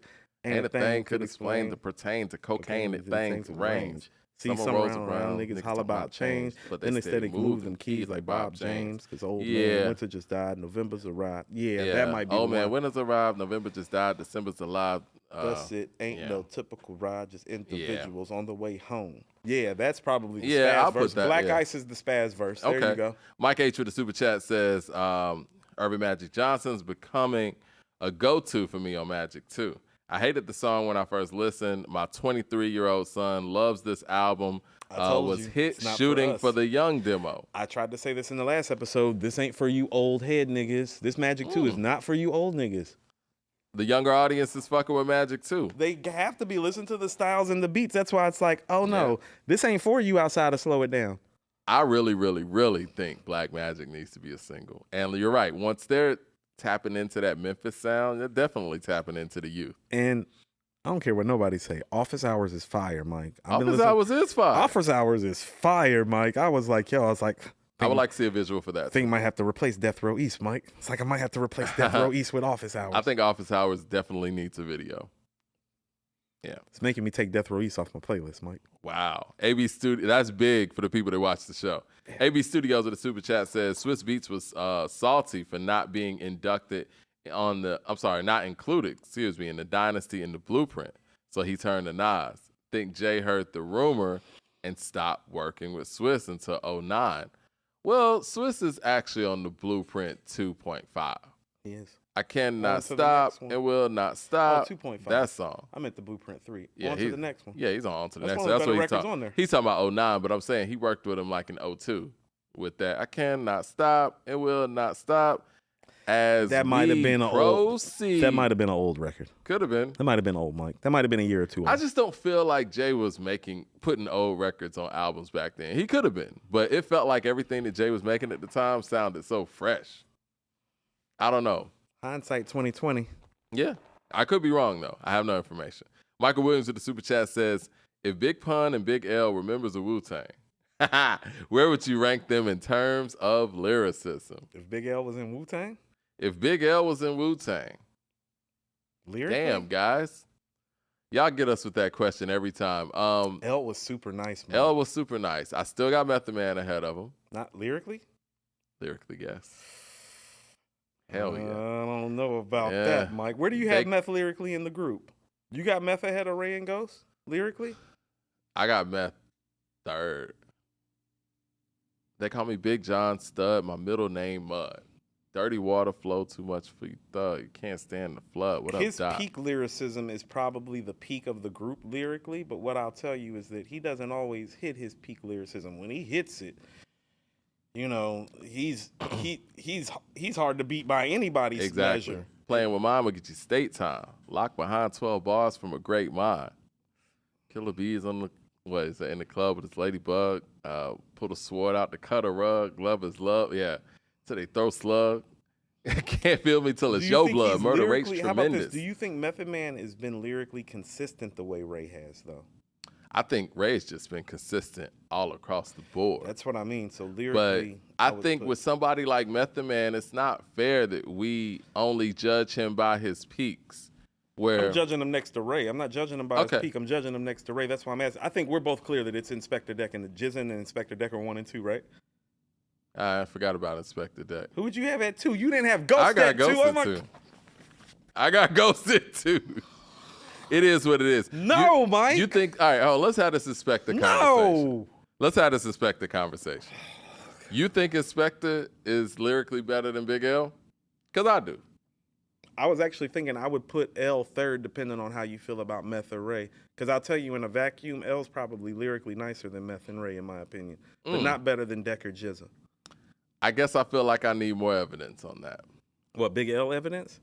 Because I got too much from those other guys. No, if we're just talking about in a vacuum, it's like, I would put him third. And maybe between, that's what I mean, depending on how you feel about Meth and Ray. I got him around, I got him 6th. No. I'm sorry. You think he's lyrically better than Meth? Think he's lyrically better than Ghost? How about this? When Meth was at his peak in 94, L was a better lyricist because L was a better lyricist than Meth and Big in 94. So, yes. But again, I think you're judging at that time. Those guys elevated. That's Well, why that's it makes all we it have to very judge difficult. L off of, though. That's why it has to be in a vacuum. Okay. Yeah, that's why So, I mean. okay, in a vacuum in 1995, L, as much as it hurts me to say, is a Ghostface fanatic. He was lyrically better than Ghostface in 1995. And Ray. And maybe Ray. Meth. I don't know about Meth. I don't know. I don't know here's the thing. about Meth. Because Meth, how about this? I would say that about in Deck, too, if we're talking about 95, because Deck makes that jump in 97. No, he doesn't, Mike. No, he... Okay. Guillotine's 95. Yeah. Duel of the Iron Mike is 95. The thugs feel for drugs, plus the young bucks bust. Ducking handcuffs, throats get cut when dough rust. Out of town foes look shook, but still pose. We move like real pros through the streets we stroll. What'd he say? Bullet holes laced with windows and 160s. So control the avenue, that's the dream that's old. Building lobbies of graveyards of small timers. Bitches caught in airport keys and they vaginas. No peace, yo, the police mad corrupt. You get bagged up, depending if you pass him a cut. They Plus, have a very Shorty's not a similar shorty style, by no the more. way. He's living heartless, regardless of the charges. Claims to be the hardest individual. Critical thoughts, criminal-minded, blinded by illusion. Finding it confusing. That's Deck in 95. Nice, man. Yeah, stop that. Poisonous paragraph, smash the phonograph in half and be the inspector deck on the warpath. Nah, he been like that, Mike. Actually, if you actually want to go back to it, it's like, no, that's that dude on Cream. So what about Pun? You sound like you got Big L lyrically ahead of Pun. I do. I always have, though. It's more, but see, Pun's more of a style thing, right? Flow. L's delivery is better than Pun's to me. Think so? Yes. I feel the opposite. No. I think that Pun's delivery is better. No, because L has that Kane in his flow that Pun don't have. Pun is more G-rap, and I always thought where Kane was always better than G-rap was the flow, and it's the same reason that L's better than Pun. It's the flow is better. I rub your face off the earth and curse your family's children in Amityville, like Amityville, and chill the nerves in your cavity, feeling insanity's building a pavilion in my civilian, and can it be the energy that humanity's feeling? Sound like Eminem and Cool G Rap. Well, Eminem sounds like him, but yes. Right, but that's the Cool G Rap tree of rapid fire, machine gun, funk rhyming. Big L's on that Kane shit, and that shit's better. Yeah, it's like the, what I always say with the Eminem things, like, the one man on the planet that'll jump off of the Grand Canyon, hop out of the Grand Dam, and land at a handstanding. Any man planning the battle with his chest out of the clothes. Can I tell you something, like too? Is that I don't feel like Meth became the lyricist that you're talking about until 95, because it wasn't until, for me, How High, Shadowboxing, Wu Gambinos. He turned the corner. He turned the corner. He was always the guy, but he was the guy about flow, voice, and delivery. Yeah. He became the guy about lyrics in 95. Shadowboxing and How High. In my personal opinion, might be one of the greatest features of all time, especially that no one talks about. Because I guess we don't look at those Wu-Tang features as Wu-Tang, features. Right. But as a feature, I'll tell you this, man. We always rant and rave about Busta Rhymes' feature game. Method Man's feature game is crushing Busta Rhymes' feature game, in my opinion. It's not crushing, but it's beating. It's better. It's better. I agree. I was just listening to that Boyz II Men Vibin' remix. With Tretch? And Busta and Craig Mack. Yeah. And this is during the time where Busta was closing every song. And this is when Busta had that flow and that style that was so different than everybody that even him just being on the track was going to swallow you up. You know what I mean? Pause. And Meth came in there and closed it. I mentally stab your brain with the pain. While other niggas spit mad game, I spit flames. As a kid, them niggas was in the boxing ring. I'm sitting there looking at this man. I'm like, yo, this nigga is that guy. The people that I looked at like that in that era, Snoop and Method Man, no one embodied that aura at that point, that big, that huge. They had huge auras. The Vibin' remix might be the most underrated posse cut ever. That shit's crazy. That shit crazy. That shit is crazy. The beat's crazy. Who did that? Trackmasters? Probably. Shout out to Trackmasters. The most underrated production team. When we do our we got to do the producers and the production team. But guess who about to be very, very high on the production team side, Mike? Yeah. And wouldn't be surprised if they ended up being number one. Listen, Trackmasters is crazy, man. And I'm a Neptunes guy. But when it comes to this rap shit, they don't want no part of Trackmasters that would be very tough. Shit. I'll tell you this, Neptunes don't want no part of Trackmasters on no rap shit. I'm willing to do that one too. I'll take the Neptunes. You just want to take all I'll these take the L's, Neptune. Mike. So you're taking Pete Rock, I'm taking Large Pro, Yeah, and I'm taking Track Masters. I'll take Neptunes. Yeah, Mike. I like the challenge. You don't like winning. Because I'm a real Neptune head. I like the challenge on that one. Mike, Kong I ain't even King. I don't even have to try hard, Mike. You about to hear I shot you first, and then it's gonna start. Wait a minute, that's Trackmaster? Yes, that's what I'm trying to tell you, fool. It's like, oh yeah, go ahead and do that. I thought that was Nasheem Myrie. No, I shot you, not who shot you. I'm tripping. Yeah, okay. Who shot you is Nasheem Myrie. Yeah, and I know I shot you, Track Masters. So it's lounging, Mike, and doing it. And if I rule the world, I'm willing to take that one. Con King with the super chat says, AM22. Oh, AM22. Magic 2 is greater than Magic 1. Magic 2 sounds better to me. Okay. it rides more. Okay, it's better in the car, definitely. Yeah, it's better in the whip. Andrew Williams with the super chat says, Meth and Ray rhymes stick with you more than Big L's. Zuri with the super chat says, is Big L slightly overrated? After M name dropped him on Patiently Waiting, mostly white people, hip-hop heads started putting him in their top 5 all-time conversations. I never said he was top 5. I remember hearing that talk after he passed. No, there'd be none of that. Nah. I mean, here's what I thought of L. How about this? I mean, I always thought L was better than J, Mike. Oh, I knew we were going to go there. No, he's not. It's the truth. He's not. You know who I think is closer to J than L is, in my opinion? Sauce Money. No. I mean, if we talking bar for bar and you put them on records together, you don't feel like Sauce Money on Bring It On and is comparable to J? Sauce not better than Big L. I'm sorry. We have no evidence of that. Okay.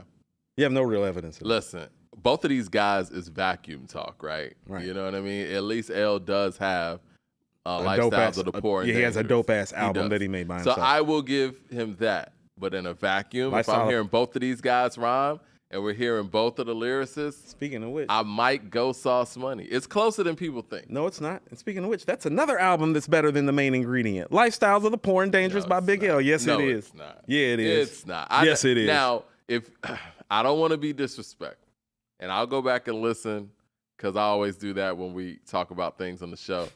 I never got the fandom with that album, Lifestyles of the Poor and Dangerous. Niggas really playing that album like that? It was like that. Was it? I felt that way. I didn't hear the album until he passed. OC's Word Life and Lifestyles of the Poor and Dangerous. Yeah, it was like that when it came out. I'm going to go back and listen to it, but The Graveyard with Jay-Z is on there. I remember The Graveyard. I remember these songs, but, you know, MVP Jay and not all better that. than the Big L then. I feel like he was, yeah. We got go listen to the record. Oh, did he have a better verse than him on that song? Maybe. I mean, I'll go back and listen. This is Jay before Reasonable Doubt. And see, we're having a similar conversation because in my opinion, you know when Jay's style got to that Reasonable Doubt level? When he started rhyming with Sauce. Because before Sauce, it was that Jay, all that stuff. And when he started collaborating with Sauce, shit changed. Oh, Large Pro talked about the whole tech on your dresser line too. What'd he say? He said that he said he don't know if that's the first time Nas seen a tech. He was like, but they was in DC, he thinks, and the fans was getting at them about not performing because they had to go because of noise ordinance and stuff. Mm-hmm. And he's like, Jay was in the back of the bus, and Jay went into his bag and pulled the tech out and was like, yo, we ain't about to have no problems. We good. Mm-hmm. And Large was like, no, everybody was like, woo, because then nobody had no heat on him. And so, and he was actually saying he thinks Ja Rule and Irv might have been there, and that like a whole bunch of dudes that like wasn't even on yet was there. Mm-hmm. But he said it was like Brand Nubian, Main Source, Jazz, and like all of them. But he was like, yeah, Jay and Nas was there. And that's what I'm saying. Is like people have to understand. It's like, no, these dudes have known each other since they was like 15, 16 years old. Yeah. What were you about to say before we switched subjects or before we went to the super chats about that interview with Large Professor?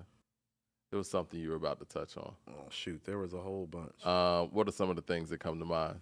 The Let the Rhythm Hit Him thing was the thing that hit me the hardest. I think that's where you were going. He did Let the Rhythm Hit Him, Mike. Mm-hmm.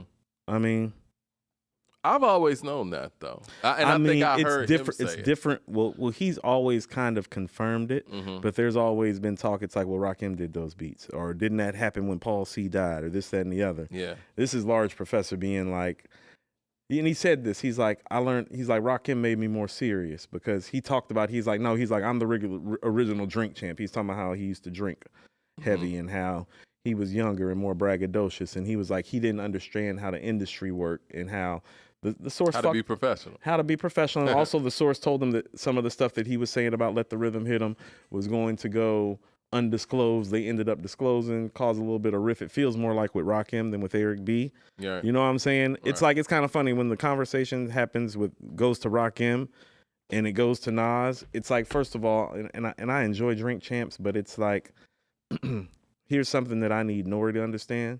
Well, we ain't all from Queens. Right. And so you know these stories already, but the rest of the audience doesn't. And so, no, it would have been nice when he was asking why he wasn't on It Was Written, if instead of going off onto a riff, he actually would have let Large Professor explain. Because he went into the thing, a lot of people don't know this, one of Large Pro's first breaks was doing a couple joints for Kid and Play. So I didn't know. I checked the discography, it's real. But he talks about how Stout was around then. This is like 89, 90, Mike. Wow. You know what I'm saying? Stout always been around. He said Stout's always been around East Elmhurst, where Eric B is from.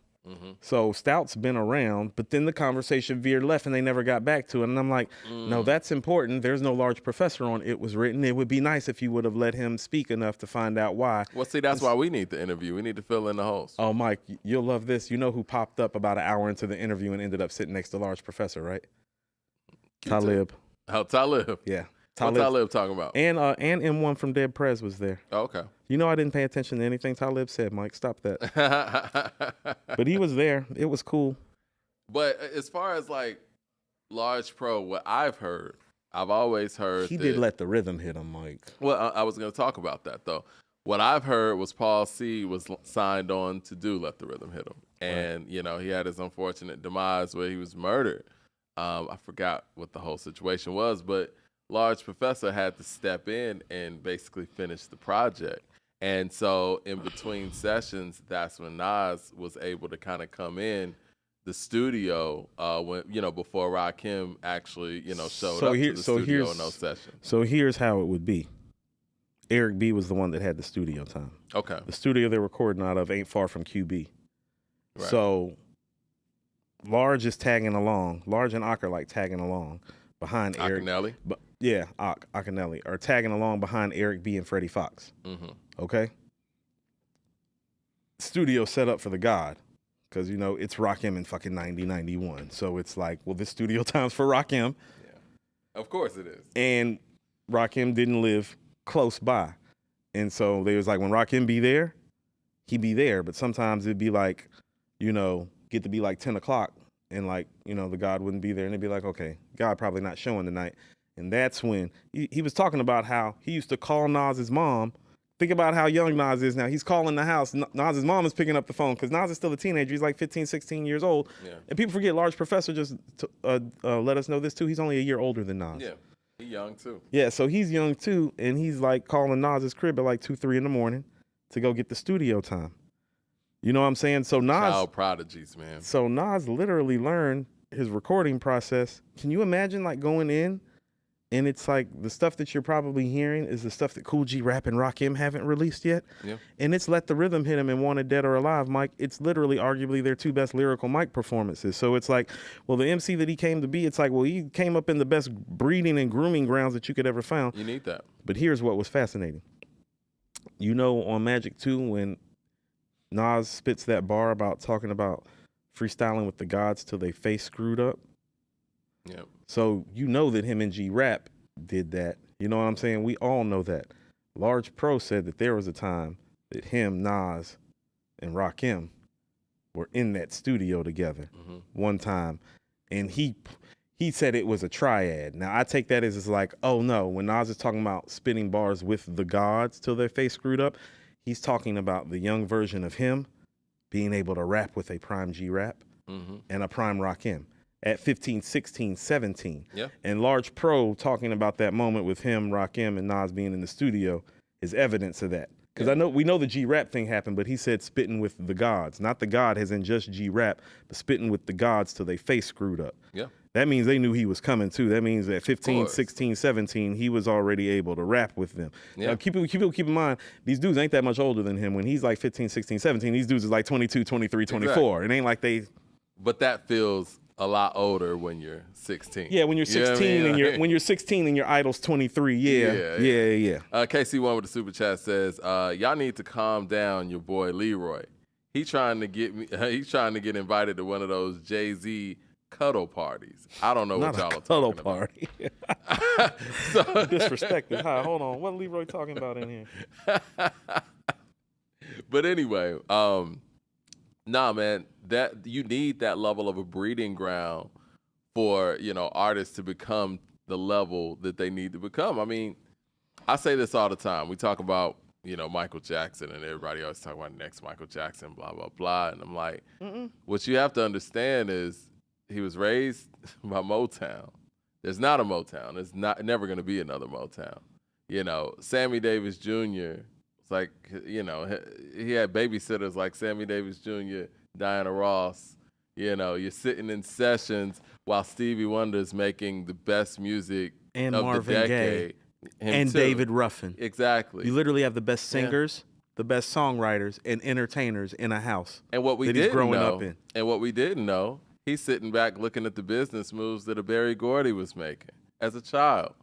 So you need that type of community to raise so great like that. And Nas had that kind of community when he's in the studio with G-Rap, Large Professor, and Rakim. And Large Professor, I mention him because he's facilitating that opportunity. You know what I mean? That's huge.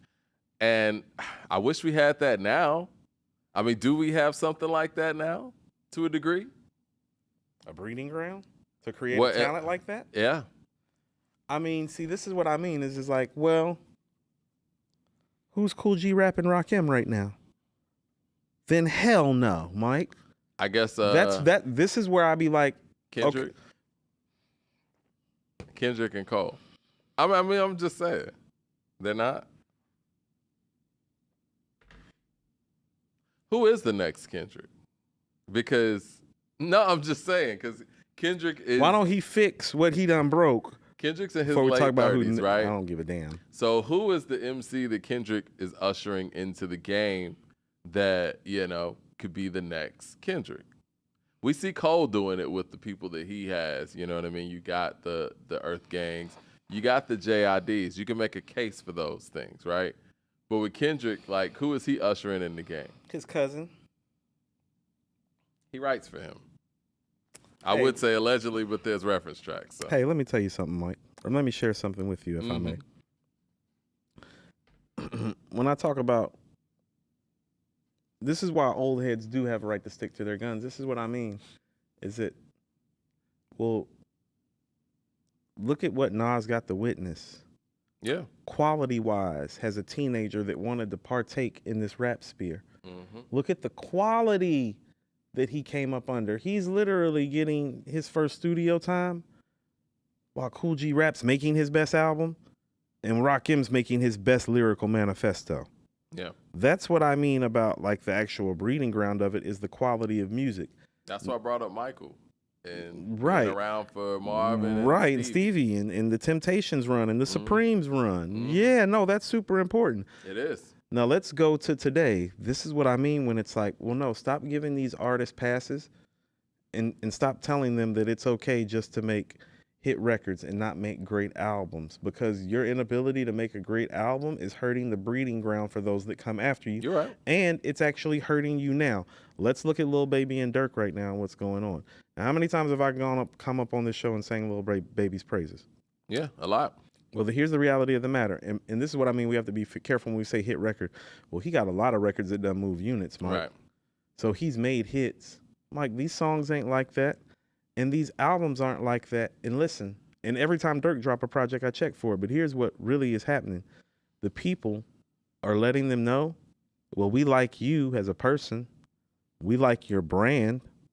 We like even what you may represent. But we ain't coming to your show.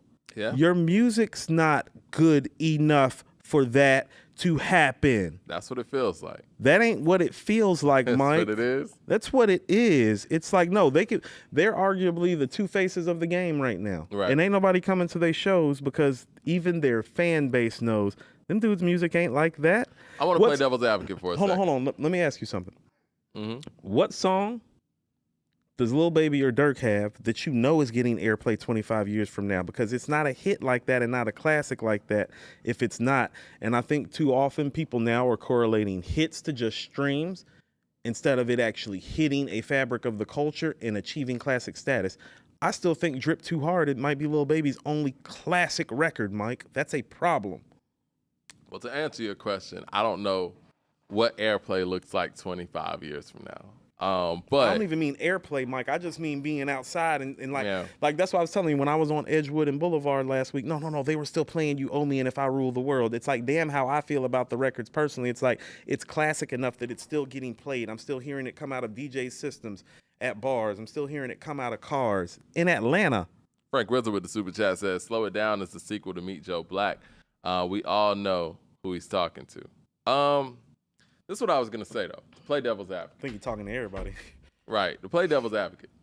Do you think that these big festivals have really kind of handicapped some of the artists in this generation from actually doing tours of their own? That's what I mean about giving all these guys passes. I'm putting it out there because the consumer of their market, right? They're used to going to these festivals that have everybody on the bill, right? So you would think as a promoter, when you have to compete with that and you're coming with, a couple of acts. Now, I agree with you to the fact that, they ain't made their magnum opus like that. But that has to hurt them as well, on top of the fact that they haven't made that material. Because Drake has no problem, going out there for Dolo. And I know he's in a different sphere, but he has no problem because he has the catalog, I guess. Well, listen to this. Drake cares about the craft more than these guys does, as much as people may not want to admit it or hear it.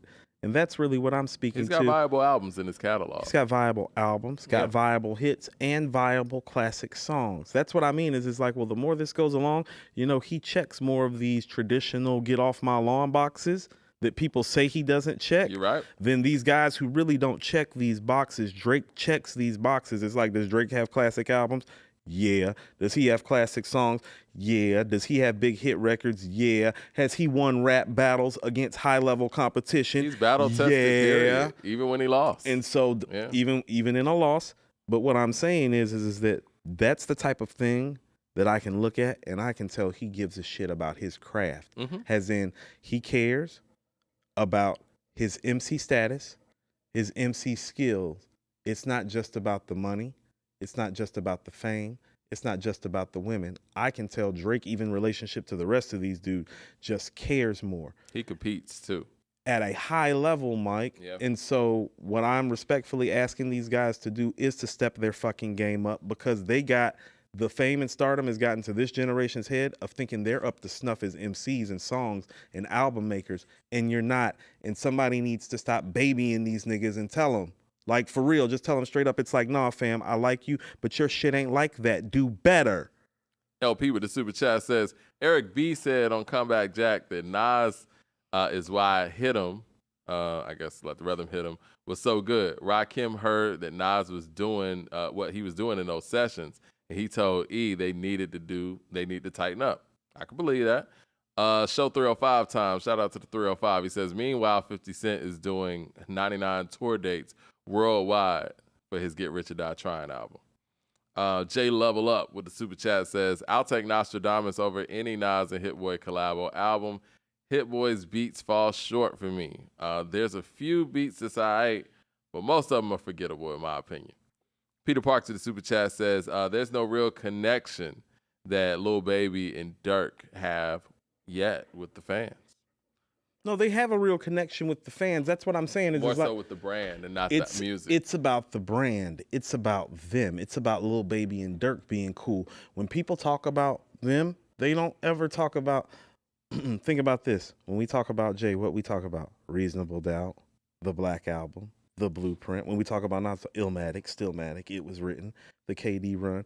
When we talk about Redman, we talk about Muddy Waters and the collabs with Meth. When we talk about Meth, we talk about the dizzying array of flows, verses, songs, how underrated Cal still is. When we talk about KRS-One, we talk about the Boogie Down production catalog and then the KRS-One catalog. When we talk about Rakim, we talk about Paid in Full, Follow the Leader, Let the Rhythm Hit 'Em. Now stop telling me that we talking, yo, 50, like Get Rich or Die Trying is a moment. Is a moment. Get Rich or Die Trying is a moment that these dudes are only going to pray to have, because here's the reality of the matter, and you and I know this is evidence.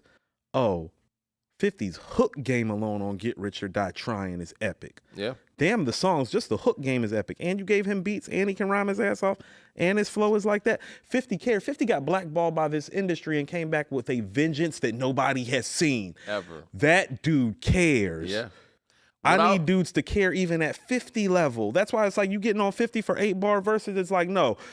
50 cared enough to bring his ass out of retirement to spit next to Nas because he knows what that means for hip hop. No, I need more niggas to care like 50, like Drake. How many times you hear me pulling up talking about, I need niggas to care like 50 and Drake? What I was going to say, though, man, I think that in this current crop of, I guess, rappers, MCs, or whatever you want to call it, I don't think that, from a mainstream perspective now, I don't think that the bar work is important to them in a way that it has been previously. And I think that ultimately the music suffers from that. I think there's an era that really has leaned, and I don't want to sound like get off my lawn or whatever, but there's an era that kind of leans on melodics, auto-tune, and just harmonizing, right? And the rhythmic stuff and cadences are dope, but at some point, you gotta be dope on the mic too. You know what I mean? Because that's where the real connection comes in. You can be. This isn't a bar conversation, Mike. This is of you maximizing what it is that you do at your craft type of level. That's why I can. That's why I can bring up. That's why I'm bringing up 50 and Drake, Mike. It's like, nah, 50 and Drake are never gonna make any top 10 or 20 lyricist list. But you know what they did? They worked on their craft and what they were great at and became great at it and maximized it. And no, I don't see that. I don't see that, because if you did, we would have more Take Cares coming out. We would have more Get Rich or Die Trying coming back. What do you think about what's coming Friday? Travis Scott's Utopia. I don't know what to expect. It's been a long time. I mean, the last thing that we heard was Astroworld, and both you and I love Astroworld. My daughter loves Astroworld. I love Astroworld. I love Stargazing. I think it's one of the best intros I've ever heard on a hip-hop album. It's one of the best rap songs of the last 10 years, easy. Easy. There is no like rap song, like if you're doing a best rap songs of the last 10 years, it's like that's an easy choice. Travis is hella consistent, too, if we're talking about the albums, because you got Rodeo. Yes. You got Brian McKnight. Yeah. Then you got Astroworld. I mean, most people like Rodeo the best. I think Astroworld is better, but people that like Rodeo more, when I listen to it, it's like, well, I can't argue with you too much. It's very NERD-ish, Outkast-ish. It's like whatever you were around for, people gravitate to. I know people who love Rodeo. I know people who love the second album the most. I know people who love Astroworld. This is what, okay, so let me give you I think this break is too big for him, by the way. It is. I'm worried about the break. I'm worried about the break. I'm worried about the break. I'm going to be consistent with this. I said this about Kendrick. I'm worried about this break. Right, need to be consistent about Kanye ass too, but it's okay. Well, he's what? He's done his best work. I mean, these guys are in their prime. Kanye's not in his prime anymore, so he's different. When he was in his prime, he gave us album after album after album after album. These guys didn't do that.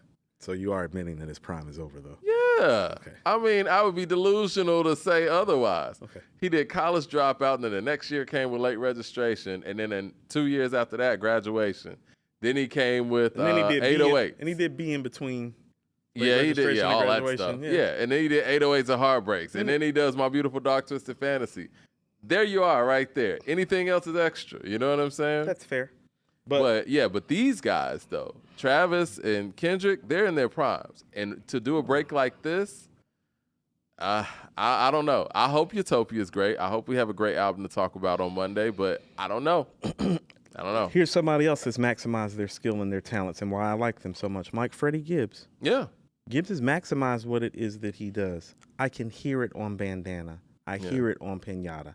I hear it on Alfredo. I hear it on Alfredo real strong. I'm like, oh, this nigga zoned out.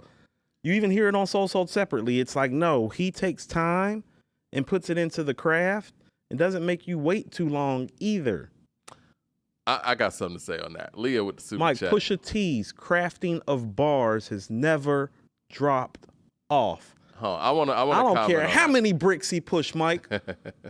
We're going to talk about that. Leah with the super chat says, can we discuss how J. Cole was pandering to us, the women, by stating that women in rap today are making the most exciting commercial rap?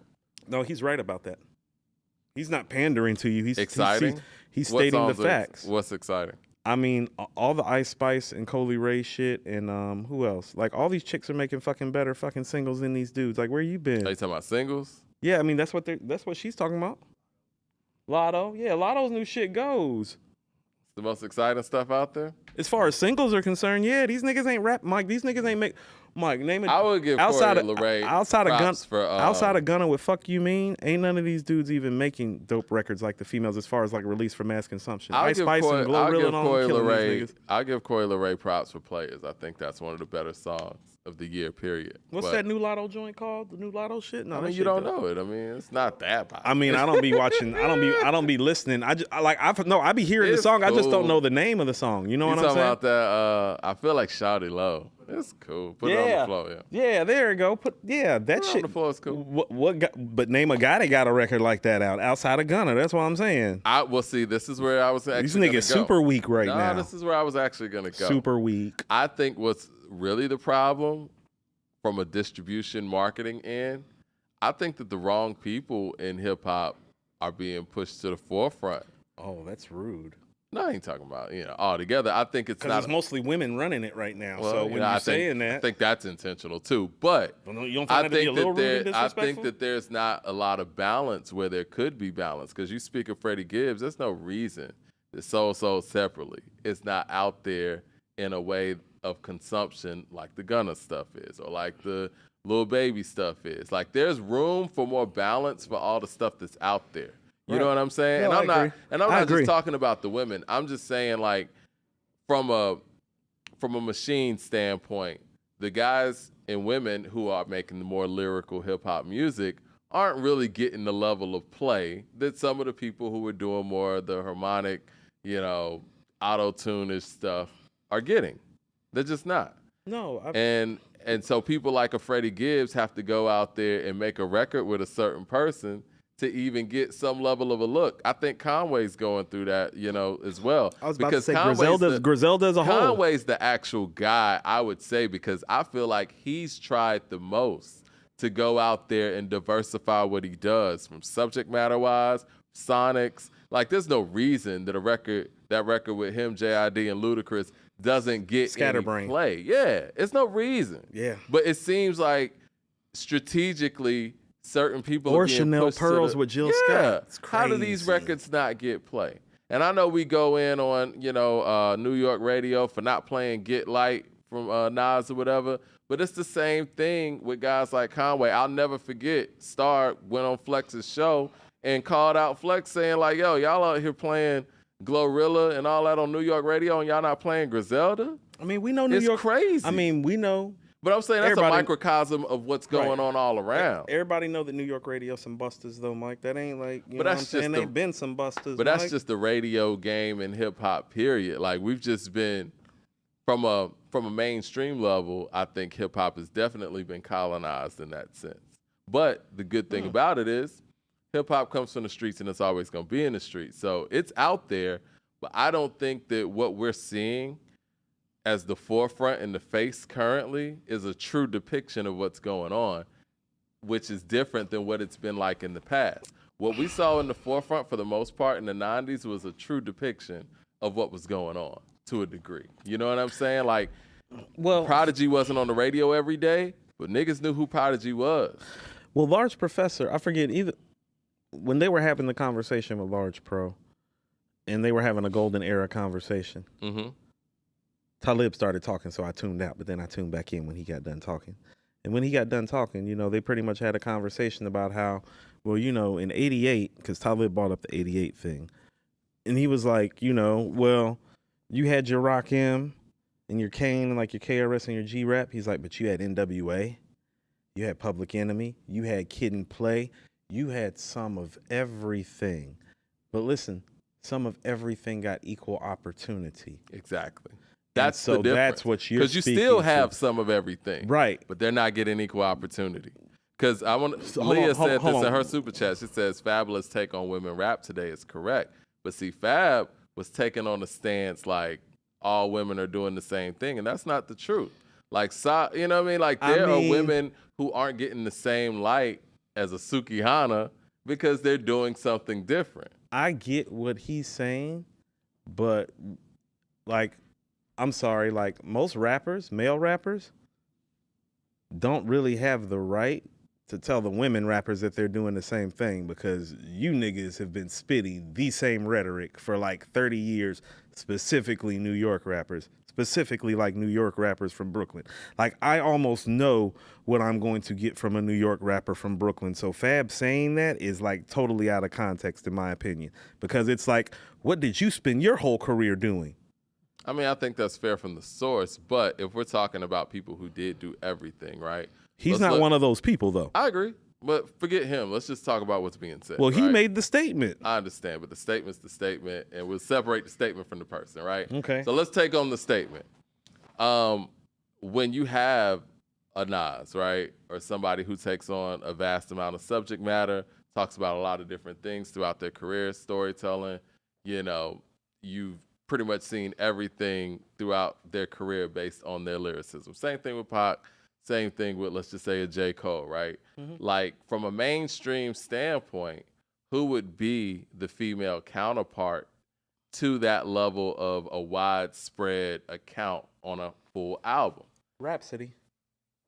Again, and this is what I'm going to say about Rhapsody. Genius. I love Shay Love. Noir.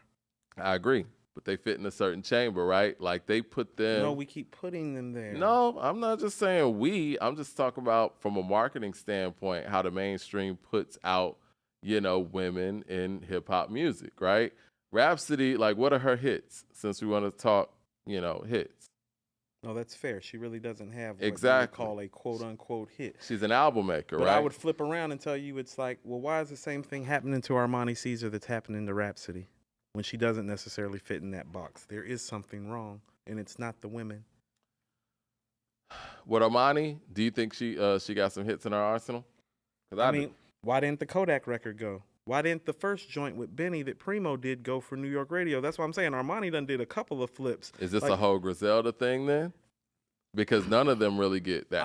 I do feel like, you know, first of all, I mean, for people that have really been following us from the jump, Griselda is our tipping point more than Nas, and us documenting their run of great album while it was happening. While it was happening. And I told you, it's like, no, I want to document this, Mike, while it's happening, because it looks like they're going to try to make it seem like that this isn't happened. Yeah. And look where we are in 2023. It's like, no, they're trying to act like they didn't just do this for like 5 or 6 or 7 years, like at like the highest level that we've seen in a long time for East Coast rap. I love the Liz and the Liz too, but it didn't move shit. So why? Because Armani, I think that's more of a Griselda thing. That's what I'm saying, because it's like, well, I'm not to throw no shade on any other female, but I think Armani's the finest chick in the game, Mike. You know what I'm saying? Like, none of these chicks is finer than Armani. So it's like, as far as the aesthetics are concerned, she numero uno. As far as voice, she might be numero uno. Her delivery, she top 3. Lyrically, she top 5 to 10. So it's like, she's checking all the boxes. She even did a record with Kodak. She's got a great team behind her, heavy hitters. She's got her own brand and shit on the side. She owns her own clothing store in Charlotte. It's like, what is she missing that her shit's not moving? What song do you think should have connected? I mean, see, that's what I mean. Is like, for me as a hip hop fan, she's made a lot of records that have connected with me. Like, I'm just saying to the masses, because we're talking about something. When the Kodak record didn't move is when I was like, okay, now we have a problem. You think that record should have connected? I think they could have done better. I think they could have done a better record. Yeah, that's what I'm saying. Like, what record do you think is in her catalog where you're like, nah, that was mishandled? See, that's what I mean. When you're saying mishandled, if the record is there and people don't gravitate towards it, is it being mishandled? This was the conversation when Prince was talking to Larry King. He's like, well, the job of the music business is to put out my music. My job is to make the music. So when he's talking about the numbers that Purple Rain did in relationship to Around the World in a day, he's like, well, you know, Raspberry Beret and Pop Life are like damn near just as big as When Doves Cry and Baby I'm a Star. So why is one going double diamond and the other one's only selling 3 million records? That's respectfully, you're talking about Prince and somebody who's giving the audience a wide spread. Well, I'm talking about the music business in relationship of album to album, the disparity in the sales. And what he was trying to say is like, no, Around the World in a Day isn't really that far off from Purple Rain musically, but you would think so based on the sales and the numbers. And he's speaking to how the music business works and how the media works and how they didn't really move Around the World in the Day the way that they moved Purple Rain. And so it's like, my question for you is that I know from listening to the Liz 1 and 2 that the quality is there. I don't know why it's not moving, Mike, because she has all the things. Because usually when a chick, I don't even want to say chick, that sounds derogatory almost for the conversation we have. When a grown-ass woman is making quality albums, like in today's market, because this is what I mean about how she checks all the boxes. It's like, no, she got a look because she's gorgeous. She's got a brand that is viable. She's got a team that is viable. She has records and albums and songs, as in what I believe are songs that can be released, songs that are good on albums, and collaborations that are all viable. So she is checking actually all these modern day boxes. Why isn't it moving? It has no reason not to move.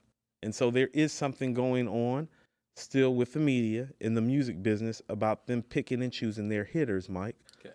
They do that. Can I give my critique? Like, how about this? As much as I love Lotto, I don't think Lotto makes better records than Armani. She damn sure bigger, Mike.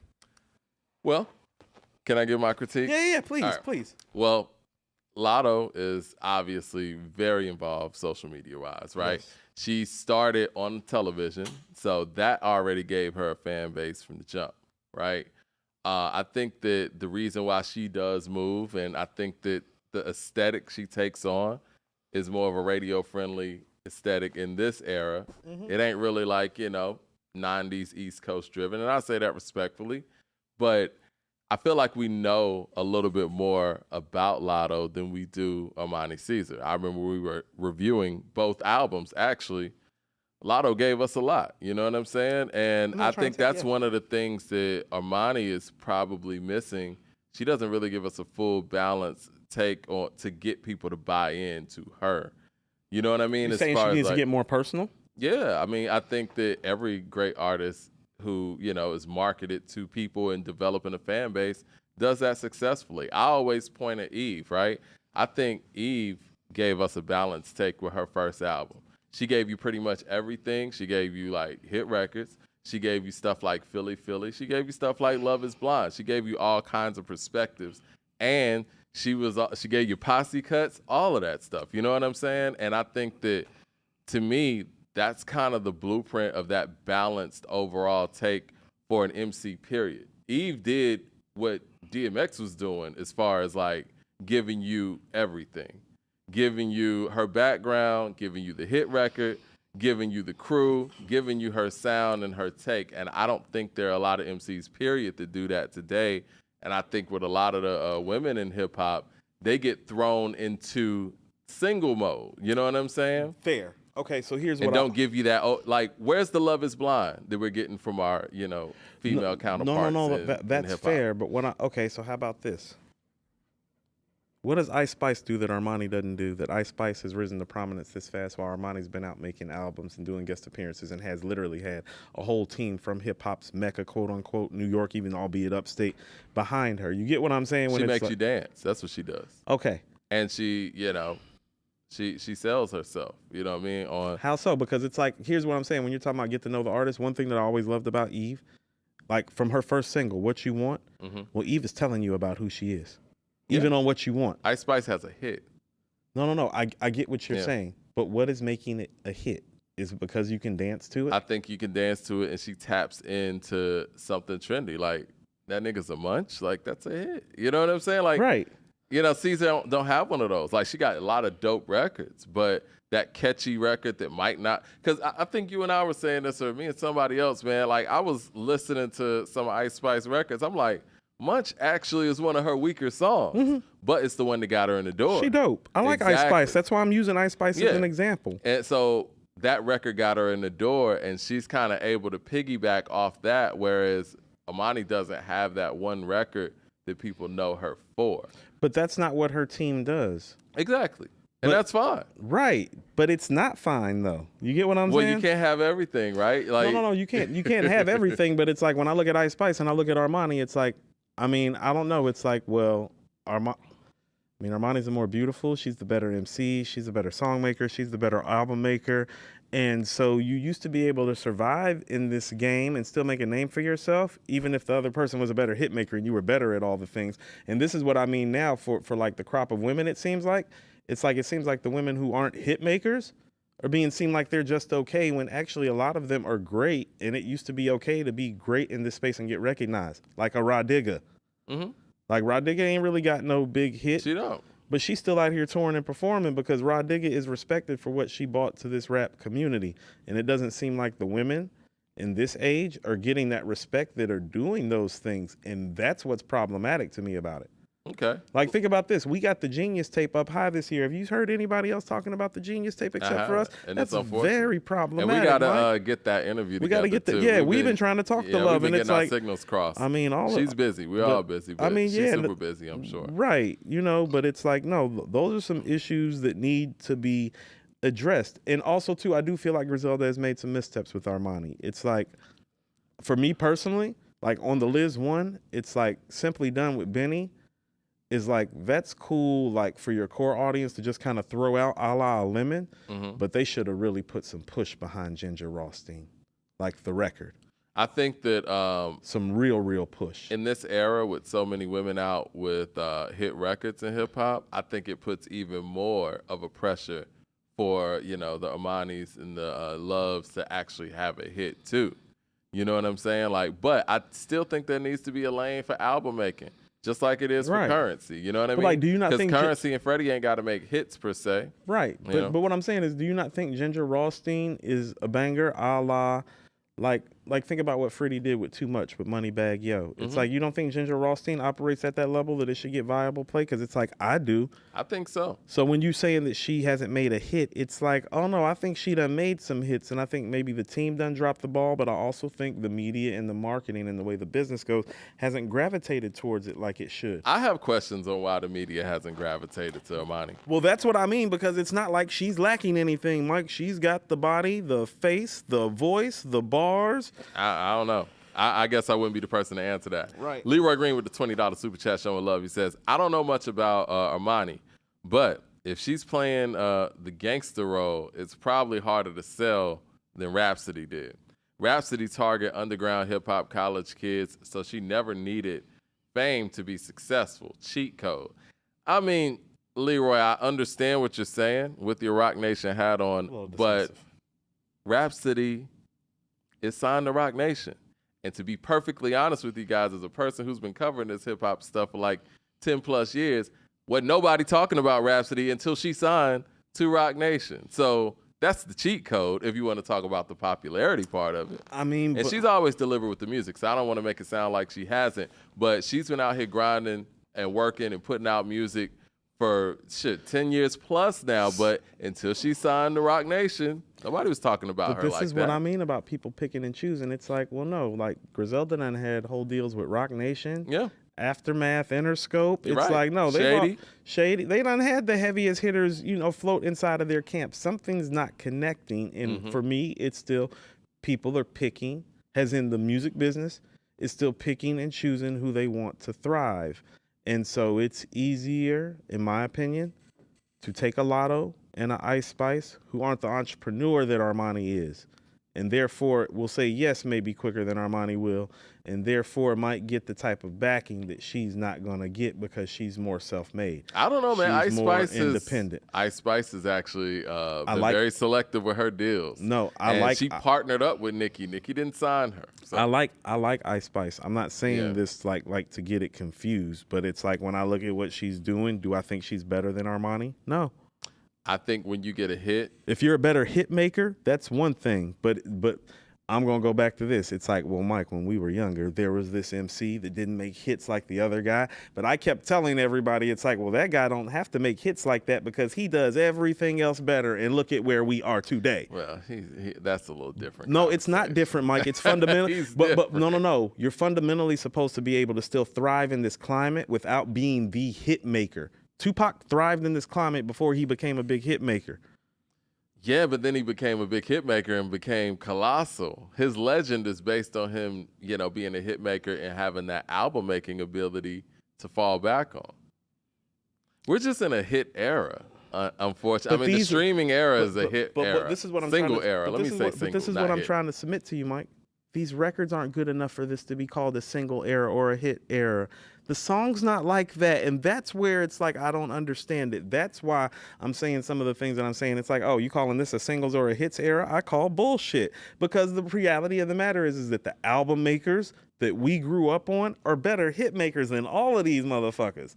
That's a fact. Outside of Drake in this era, none of these guys are verifiable, like certified hit makers, except for maybe Gunna. Rest of these guys are having a 2 or 3 year moment, and then it fades. Not even Thug, Future? Thug came to my mind. Future came to my mind. But when's the last time Thug and Future really made something like that, Mike? Why are you saying that? I mean, Future had Wait For You.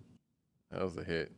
Got a Grammy last year, too. 36 Shades. Maybe Future. Maybe Future. Yeah. Mike, Future's inconsistent at this point. That's really what I'm speaking to, is that, like, I'm talking about today's era, and that's not really Future. Future's not really today's era. That's what I'm saying, Mike. He's like the OG. Yeah, Future's kind of giving us bonus miles right now. Right. This is Future on a victory lap tour. It's like, this is that's fair.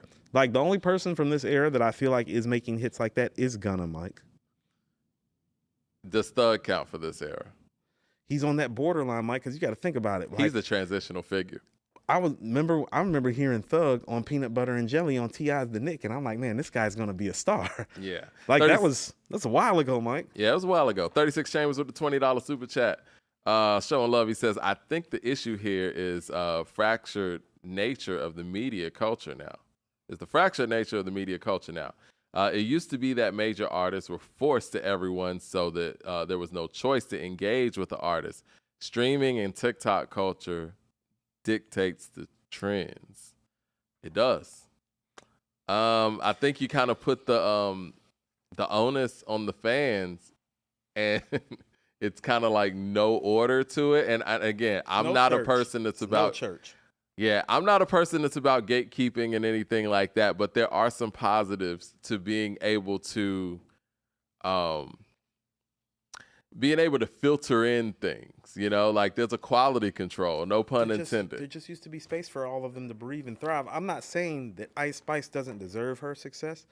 I'm saying Armani's success should be greater than what it is from what I physically see, what I know I hear, and what I've already heard. It's like, no, I don't care what you say. There ain't too many MCs, Mike, that's gonna body that made you look like that.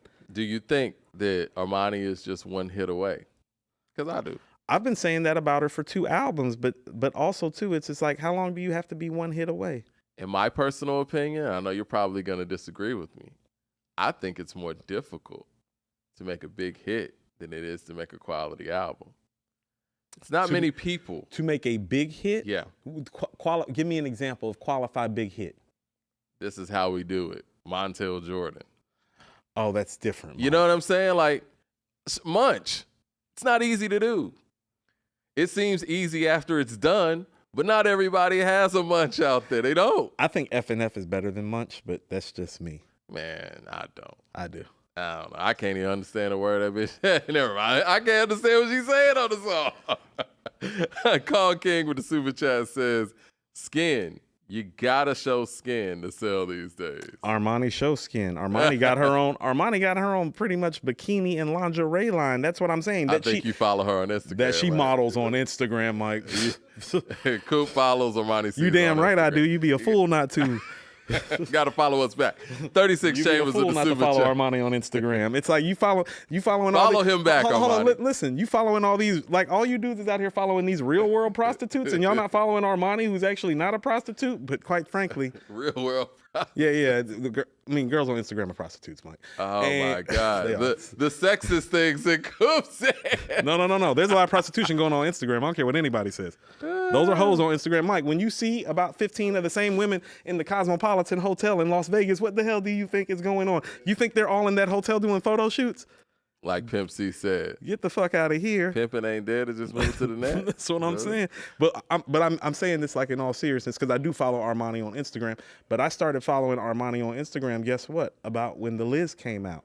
Because I heard Simply Done with Benny. And you and me was like, yo, I think this album might gonna be something. I'm like, yeah, I'm gonna give her a follow. And then I hit you up later. I was like, Mike, did you know this? I love the Liz. I was like, Mike, did you know this motherfucker's super fine? 36 Chambers with a super chat says, Ice Spice is a TikTok rapper. Youth culture gravitates to short form content, and artists like that make content for the masses. Dumb it down equals success. CJ Kidd with a super chat says, you guys need to start at A2HH Records.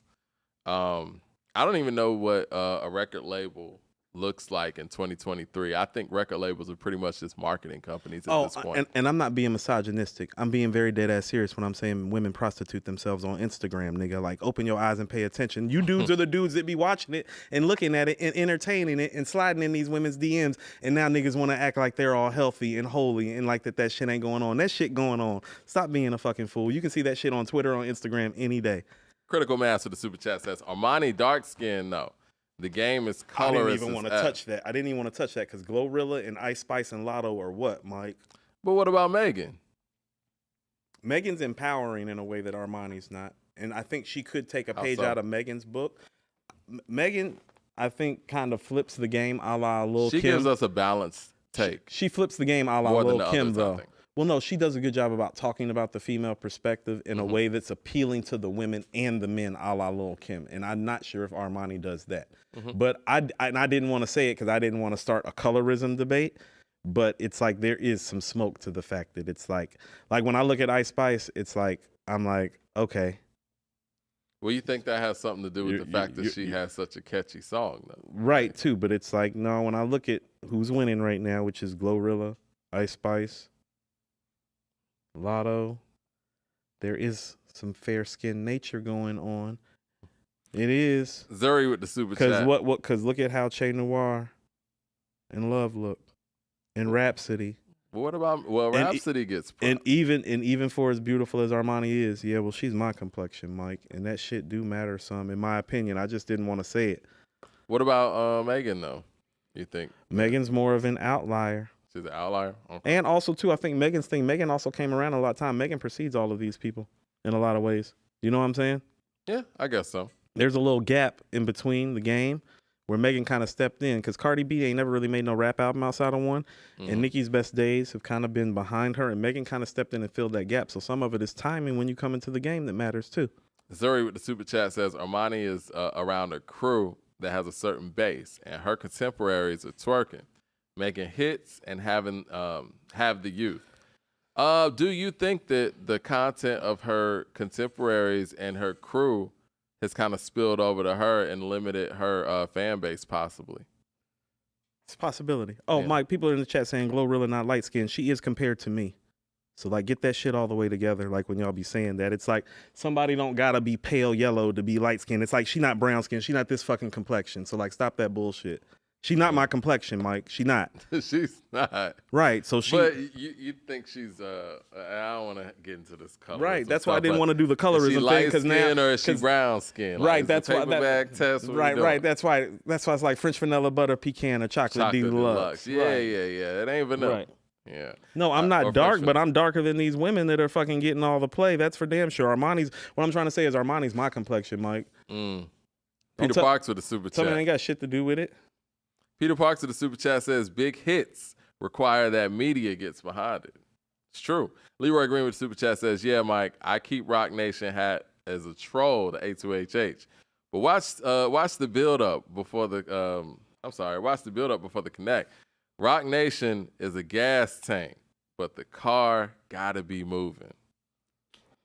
Whatever that means. I know what you mean. Yeah, people. Jarvis in the chat bringing up Scarlip, and it's like, well, Mike, you and I. Scarlip is popping. Right, but Mike, what did you say about how you feel like Scarlip is popping? Why? You said you feel like what, Mike?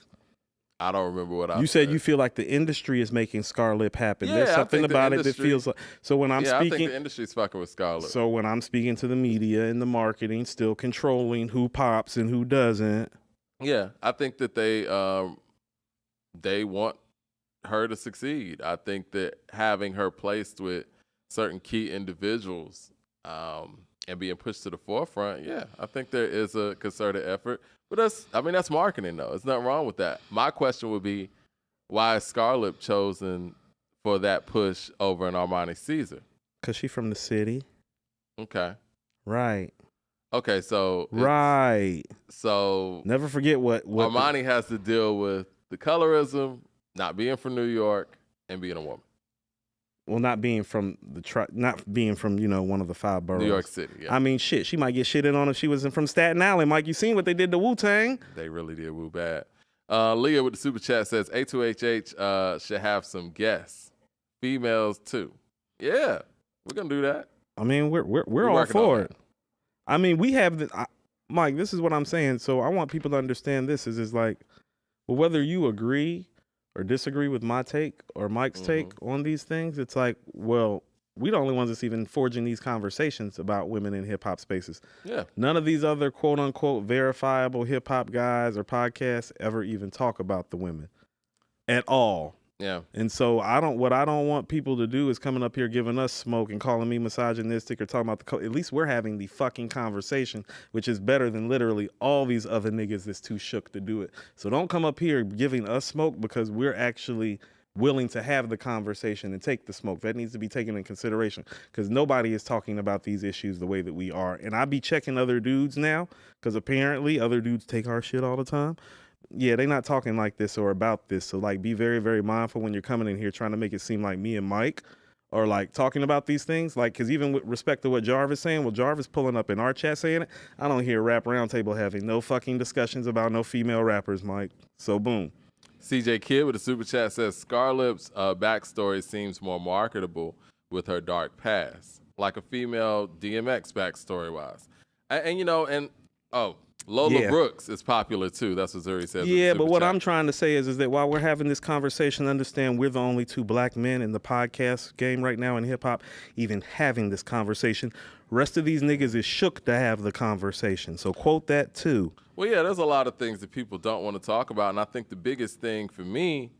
Oh, Erica Banks is another one. Erica Banks is dark skinned, right? She's popping. Is her shit popping like that? These people that you're naming, you think Lola's shit popping like that? You think Erica Banks shit popping where, Mike? It's not popping like Ice Spice and Lotto. It's not popping like Ice Spice, Lotto, and Glorilla stuff. You see how people talking crazy now? I think Glorilla's kind of passed, though, to be perfectly honest with you. I think she had her F&F, and she really ain't followed that up, to be perfectly honest. I don't think she's in the Lotto and Ice Spice space right now. No, and for everybody in the chat, it's like, no, I'm not taking shots. These are facts. We the only niggas talking about this shit. But I think there's a lot of room for a lot more balance when it comes to the media. You know, I think the balance of the music is out there. You know, obviously 2023, we haven't had a year like we've had 2020 or 2022 or even 2021. But, you know, again, abolish uncertainties. Like, there's balance out there. You got what Currency's doing out here. And if that's not your thing, then, you know what I'm saying, you got hit makers out here. It's just, but the hit makers aren't the ones putting together the albums. I think it's very separate in that way, but there's a opportunity to get that to the forefront, if that makes any sense. How so? Where the media can cut. I remember watching Rap City back in the day, right? And I'm talking about Rap City with Joe Claire and Big Les. And I think I gravitated to that and Yo MTV Raps a lot because not only would they play the songs like, you know, Get Money, Big Papa, but you would see J. Rue the Damager and stuff. You would see, you know what I'm saying? Like you would see a DJ Honda video. Like there's no balance out there from a media standpoint when the artists are giving us all this balance. We always talk about, you know, I think you were alluding to Large Professor and them speaking about it in the Drink Champs interview about how there was De La and there was like a NWA, there's a Public Enemy, it's Ice Cube. Yeah, and there's a Kid and Play. We still have that. It's just not the same media balance giving it to us. There's nobody who's actually giving us that for the person who only knows the Kid and Play, right? there's a person that knows a lotto, but they don't know Chez Noir because there's not a platform on a massive level that's going to be playing the lotto that's going to give you the Chez Noir too. So this is where black media is failing in music, Mike. So let's go back to some of the Big L conversation earlier. It's like, even though Illmatic and Ready to Die were clearly stealing headlines for critical acclaim and for the MCing, it's like, no, Into the Stage by Black Moon, I heard about it. Yeah. OC's Word Life, I heard about. Lifestyles Poor and Dangerous by Big L, I heard about. So even though it wasn't Illmatic or Ready to Die, and even though those guys weren't Nas or Big, they still got fair run. Yeah, Large Skelter. Large Pro was talking about Mike Geronimo and Royal Flush. It's like, no, I remember Royal Flush with Ice Down Medallions. Exactly. That was my shit, Mike. Yeah. There was space then, and you still found out who those guys were. I knew who the Alcoholics were. Thank you. I knew who Hyro was. Yeah. I knew who the Far Side was. Listen, I knew who Exhibit was before he got with Dre and them. You know what I'm saying? Like that's what I mean. How about this? When Dell the Funky Homo Sapien, when we found out Dell was Ice Cube's cousin, I had already listened to 2 of his albums. Exactly, but there were shows where we could actually see Exhibit's paparazzi. And it would be on the same show as, whatever Biggie's biggest hit was at the time. No, I knew about Resurrection in 94, Mike. Exactly. And that's what the game's missing. And it's not, and they try to put it on the artist like the artists ain't doing enough. That's what I'm trying to say. The artists are doing their job. So it's the media that's not doing their job. So back to the Armani conversation again, where I'm like, well, she's stunningly beautiful. There should be a space. In the face, in the body, the music is there, the bars are there, the crew is there, the voice is there. Yeah, it do sound like the media, Mike. It do sound like the marketing. Yeah. And like all the people that it's like, oh, Griselda does stuff to low-end people, they make hardcore hip-hop for New York. So unless the Mecca all of a sudden got broke on what it is that got them rich in hip-hop, it's like, no, that's not true either. And this is my thing, and I like Scarlett, shout out Armani to her. don't make broke nigga music. She's doing her thing. But if New York can get behind Scarlett on that level, I don't understand why New York couldn't get behind Griselda at that same level. I mean, I just don't understand that. I mean, and nothing against Scarlett, but it's like, well, I haven't heard anything that says that she's better than Che Love or Armani, in my opinion. Exactly. And they definitely have material. The same love that she's getting as she should be getting, I don't see how Che doesn't get that. She dropped 3 albums last year. Food for Thought is crazy. Yeah. And crazy. So for me, I don't know. That again, that's a media thing. It is. 007 with the super chat says, it's all about A2HH respectfully. No other podcast needs to be mentioned on here. We keep it moving, and people are here for a reason. Peace, Kings. Peace to you too, 007. Yeah, I appreciate you, 007. I mean, it's not like that. It's just like, no, I mean, I want people to be respectful to me and Mike when we're having this conversation, because it's like the other guys aren't having these conversations on their respective shows. Joe Budden don't talk about this. Math Hoffa don't talk about this. Ebro and them, Rosenberg, like, no, you can go down the list. Don't none of them talk about this. They'll just tell you who's hot, and that's cool. And they'll keep it pushing, right? But again, man, I think, y'all gonna say I'm overrating this album, but for an album like what Jay Skis just put out, he should be on Joe Budden's podcast. He should be on Rap Life. Oh, is that Rap Life that Apple does?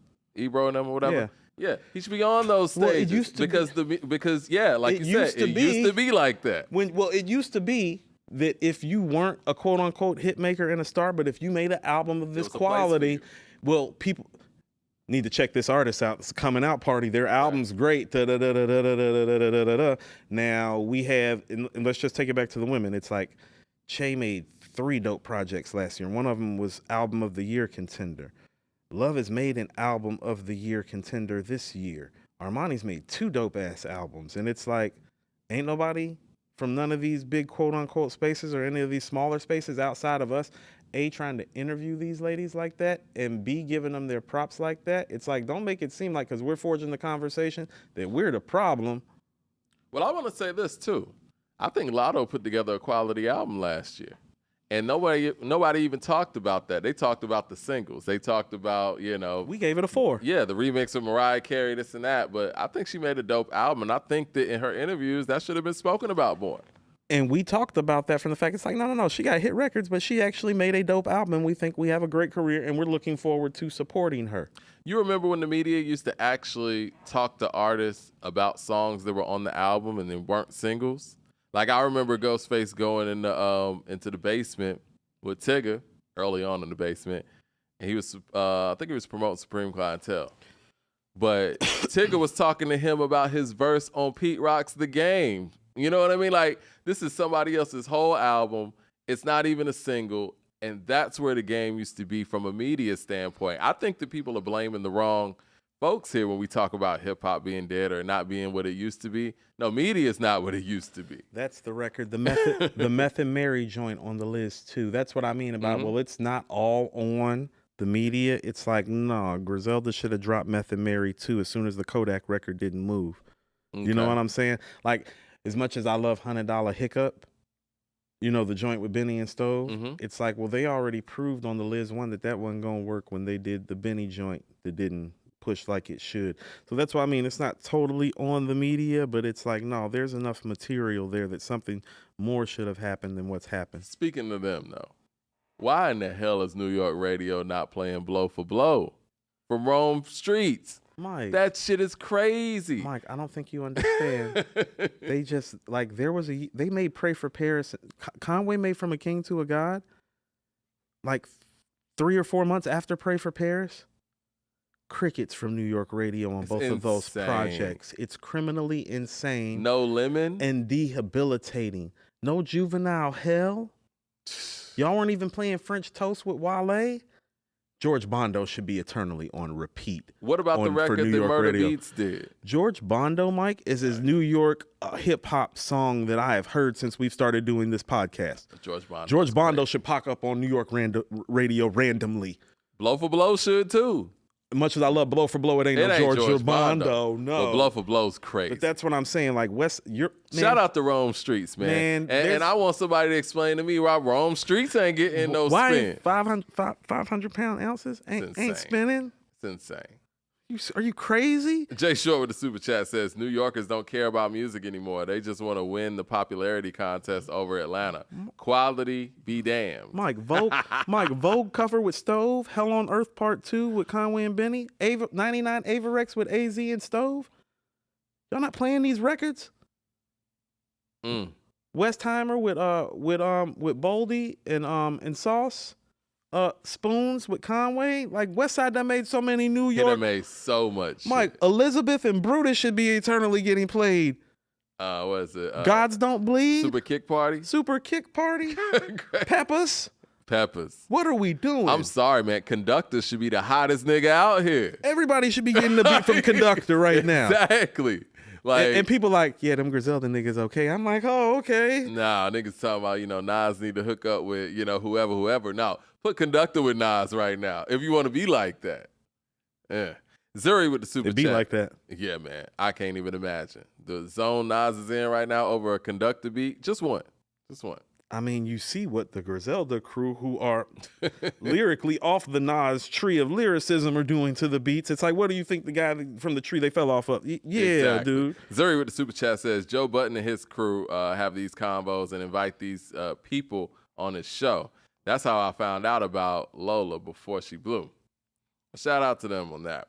Because we need to have these hip-hop conversations to be better. 36 Chambers with the super chat says, Blow for Blow is street, not a TikTok song. Griselda, Rome Streets, and Quality Modern. Hip-hop isn't going to see play. Oh, those guys aren't going to see play. Modern hip-hop aren't going to see play. But that doesn't bullshit. Make money like trends. But that's bullshit too, Mike, because it's like there's the Murder Beats record on From a King to a God. That's what I'm saying. About. There's Scatterbrain with Ludacris and J.I.D. That's why I mentioned Conway. There's even 200 Pies with 2 Chainz. There's Chanel Pearls with Jill Scott. Oh, no. Specifically Chanel in relationship. Pearls should get played. Specifically in relationship to Conway. What about even when Conway did Stress? Stress is very much like Stressed Out by A Tribe Called Quest, which was all over New York radio. It was. You picking and choosing your fruit. Stop making it seem like it's the artist. Yeah. There's room for all of it. And the only reason why it seems like it's not room for all of it is because the media is not making room for all of it. And then think about it, because we have this Atlanta problem down here. Well, it's like, well, Mike, I already know when I go everywhere else that I'm not going to hear Big Boy because we don't support Big Boy like we should here.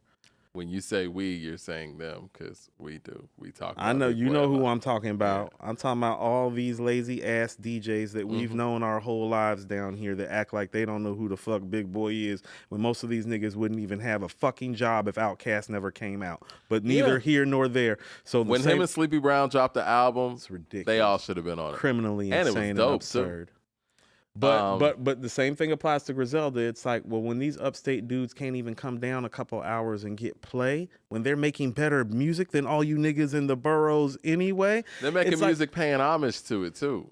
Well, when they can't get play from y'all, well, I already know they're not about to get play nowhere else because once you tag name in the game is follow the leader, everybody want a piece of your Skrilla, so you got to keep it realer. So it's like they haven't been tagged, and that's what the problem is. And you know what? I'll throw Atlanta in it too, right? Atlanta part of the problem. No, because people like Earth Gang and JID, they should be getting props here in Atlanta. And there was a point when in Atlanta, even when Outkast and, Goody Mob were doing what they were doing, there still was room for Big Um. There still was room for the Young Bloods that were different than what Cass was. You know what I'm saying? Like, there was room for that diversity. And now, in the media, even if it's just in the city, in the individual market, if you don't sound like what the market's being dictated at the time, you're not going to get that light. There's no reason that JID or even Saha the Prince, too, shout out to him as well, or Earth Gang, they should be getting their props here in the city also, but they don't, unfortunately. They got to go outside of the city to get the love that they have earned and they deserve in rap music. And so, yeah, I'll call out Atlanta on that, too. It's just a problem with the fact that we only look at one thing or one or two things as a success in rap right now or in hip-hop right now. The balance isn't on the artists because the artists are providing the balance. The balance is on the distribution, the media, and the fans for not demanding that. Well, this is what I'm saying. We don't live in this big hit world like people say that we do. Mm-hmm. And so more than any other time for hip-hop, radio and music is the time to actually play quote unquote street records or quote unquote underground records. Like, and when people say that to me now, it's like, and Mike, you and I talk about this. It's like, no, the first time that I heard Kick in the Door by Biggie Smalls and Unbelievable was on radio on a mix in Charlotte.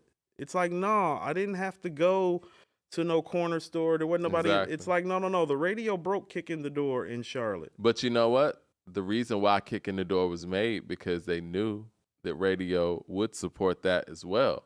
And when you get to a point where in New York radio, for example, a record like Blow for Blow doesn't get any play, then you can't expect any of your artists coming out of New York to even take that direction. I ain't making that. That ain't gonna get no play. But here's the thing. You know why Kick in the Door got played, though? It's like, well, I know this ain't a single, but do you hear this record? But see, Big needed to do that back then. You know what I'm saying? Like, you hear this record? You couldn't just live on singles back then. You needed to have more depth than that. And you needed a Kick in the Door. You needed a What's Beef. You needed an Unbelievable album song. Yes. And see, you needed those things because the media was still going to talk about those things. Magazines were still going to talk about those records. You and I know this, Mike. The first time we heard ATLiens beginning to end was on the radio in Atlanta. Yeah. The first time we heard ATLiens was on the radio in Atlanta. Well, you remember when magazines used to put the B-side records up there, too. They would have a list of B-sides. The Source would have Fat Tape of the Year. Exactly. How High. Exactly. Life's a Bitch. Shook Ones Part 2. Eye for an Eye. Quotables were coming from everywhere, not just the singles. Sometimes they were the singles. Most of the time they weren't. Method Man got the quotable for Shadowboxing 6 months before it became a single. I remember Method Man having the quotable, I think this was on Rap City or whatever, for NYC Everything, off Bobby Digital. Not a single. The album hadn't even dropped when they gave it to him, Mike. They had just reviewed the album. The album wasn't even out when he fucking got the quote. I was like, I'm going straight to that record when I hear the album. Exactly. It's the media.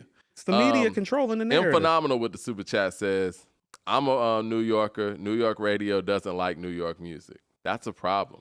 Where did that happen and why did that happen and why is that continuing? And why do the people of New York support that? This isn't even a New York music conversation. This is how the media and radio and TV programming is controlling the narrative improperly.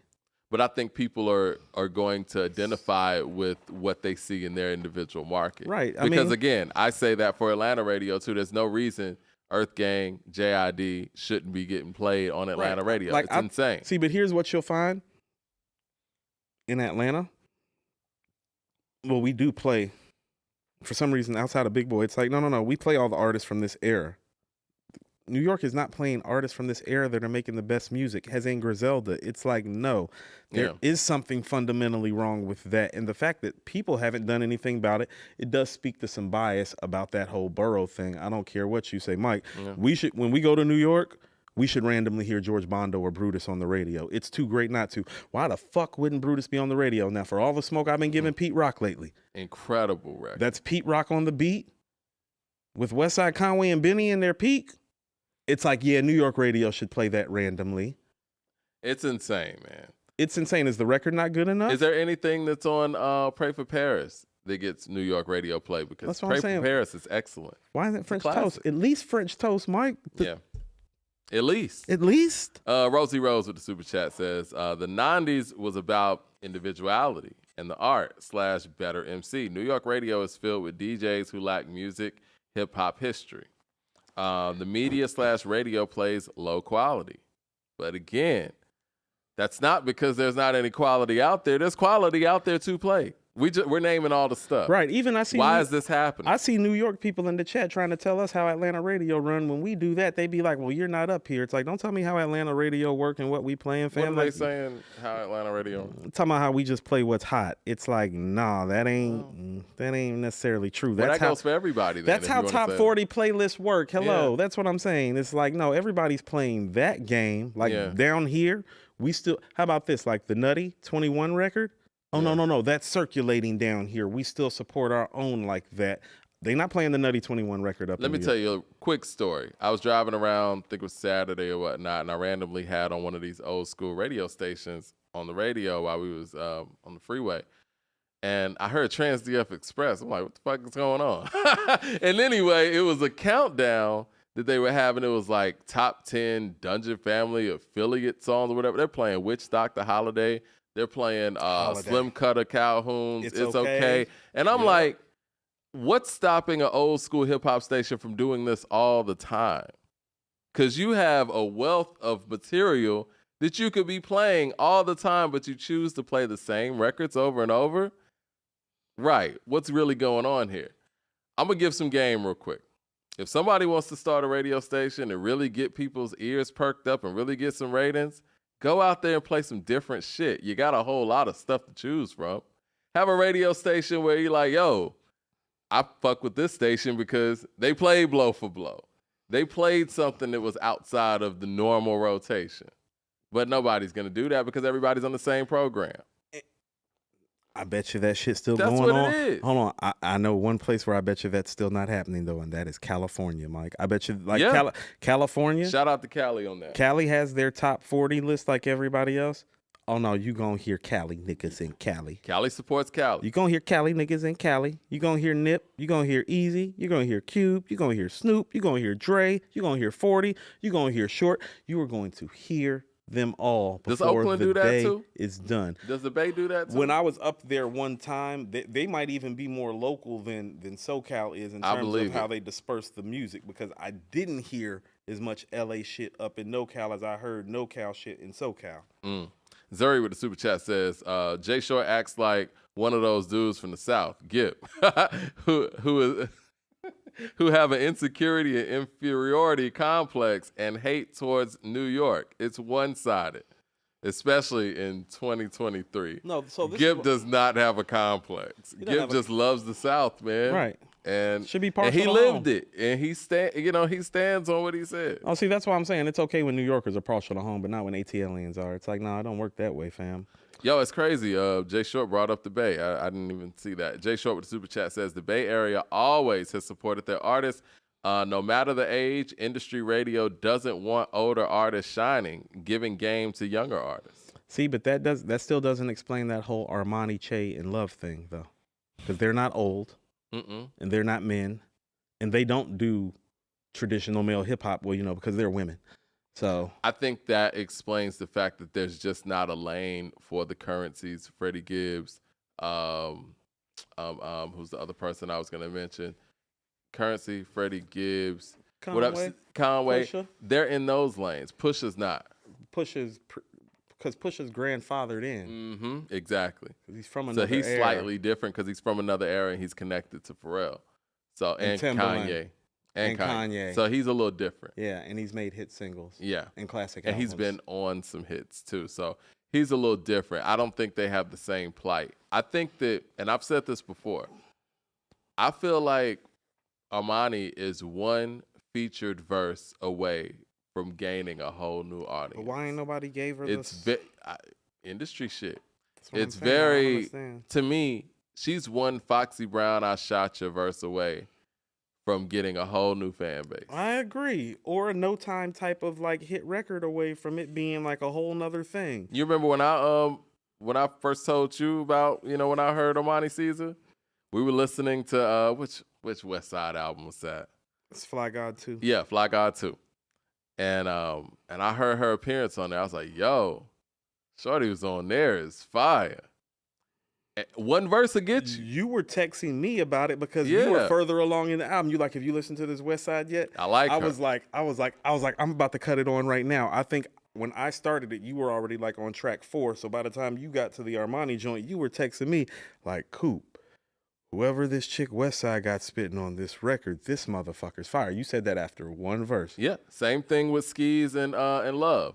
Well, I heard the deluxe version of From a King to a God. Sold on them. You hit me up on the King to a God deluxe version and was like, yo, it's like Skis and Love, like his new signees. He's like, you was like, Coop, they spitting on me. Yeah. And I listened to it. I was like, damn, Conway might have something on his hands. We knew it when we heard it. Mike, when people started telling us about Che Noir, it's like, no, we didn't need no major buy-in. I heard about half a verse. I was like, who is this? It's just one look. Who is this? Like, who is that? What I'll say to Fab, right? Like, Fab has a big platform and a big outlet. Go ahead and give Armani Caesar a verse. Mike, you know what got him respect? It wasn't fucking the Nate Dogg single. It was Keeping It Gangsta. I thought, you know what, the first time I heard Fab for real outside of the mixtape stuff Keeping It Gangsta was the Lil Mo feature. What, Superman? Superwoman? Dun-dun-dun-dun. Damn. That's the old formula. But what I'm saying is what got him his respect, Mike, is when Keep It Gangsta started playing on the radio. That ain't no single. No, you're right. They was playing Keeping It Gangsta. Yeah, and he had singles on top of that. Because that shit was gangsta. Yeah. You need that. Yeah. You need that foundation. Why are we acting like the game don't need that? And we have people that are providing those records, and there are women now providing those records, and y'all like, no? Look at LL Cool J. Even LL Cool J needed the I Shot Yas. He needed 4-3-2-1. He needed the 4-3-2-1. This is Mama LL Cool J. He needed Mama Said Knock You Out more than anybody's ever needed anything, Mike. Yeah. He needed Mama Said Knock You Out. Even if you got hits out there, you need that B-side. Think about this. L had made Radio, I'm Bad, Jingling Baby, I Need Love, Going Back to Cali. That nigga needed Mama Said Knock You Out. Yep. Needed. Yep. Stephon Young with the super chat says, why do you think that Tupac is why do people think Tupac is not a lyricist? Because he doesn't do the lyrical miracle individual in your swimming pool shit. And so I think that people... You be so shady. No, I'm just being real. Like, that's what a lot of people associate with quote-unquote lyricism. And I think that that's a... Y'all gonna think that I'm on a soapbox, but that's that East Coast way of thinking. If you don't rhyme like a person from the East Coast, you're not a lyricist. You're less than a lyricist. Trick Daddy's not a lyricist because of his delivery, right? For a lot of people. A lot of people would say that Scarface is great, and they would say he's not a lyricist. This is Scarface, and that's because of his delivery. But somehow, Andre 3000's a lyricist because he takes on an East Coast approach with his flow. That's what it is. And I think Pac falls in that too, where it's like, okay, well, he doesn't rap like your typical East Coast lyricist does, so he's not a lyricist. I think they do that to Chuck D too, by the way. I think all you really need to know about the East Coast bias, I mean, as much as I hate to say it, is like, well, when Tony Yayo did the whole Biggie and Ice Cube thing, it was the tone that he took as if it wasn't even conversational. Like, this wasn't even a conversation. What? This is Ice Cube. And I said to myself too, and I thought about this, it's like, I bet you this nigga Tony Yayo couldn't name you 3 songs off America's Most and 3 songs off the Death Certificate. Like, I bet you. Like, off the top of his head, see, like a smart interviewer would have looked back at him, be like, yo, fam, give me 3 songs off Death Certificate off the top of your head right quick. And the nigga would have drew a blank, and that's where he would have had to shut the fuck up. I would venture to say Tony Yayo's never even heard Death Certificate. That would not surprise me, Mike.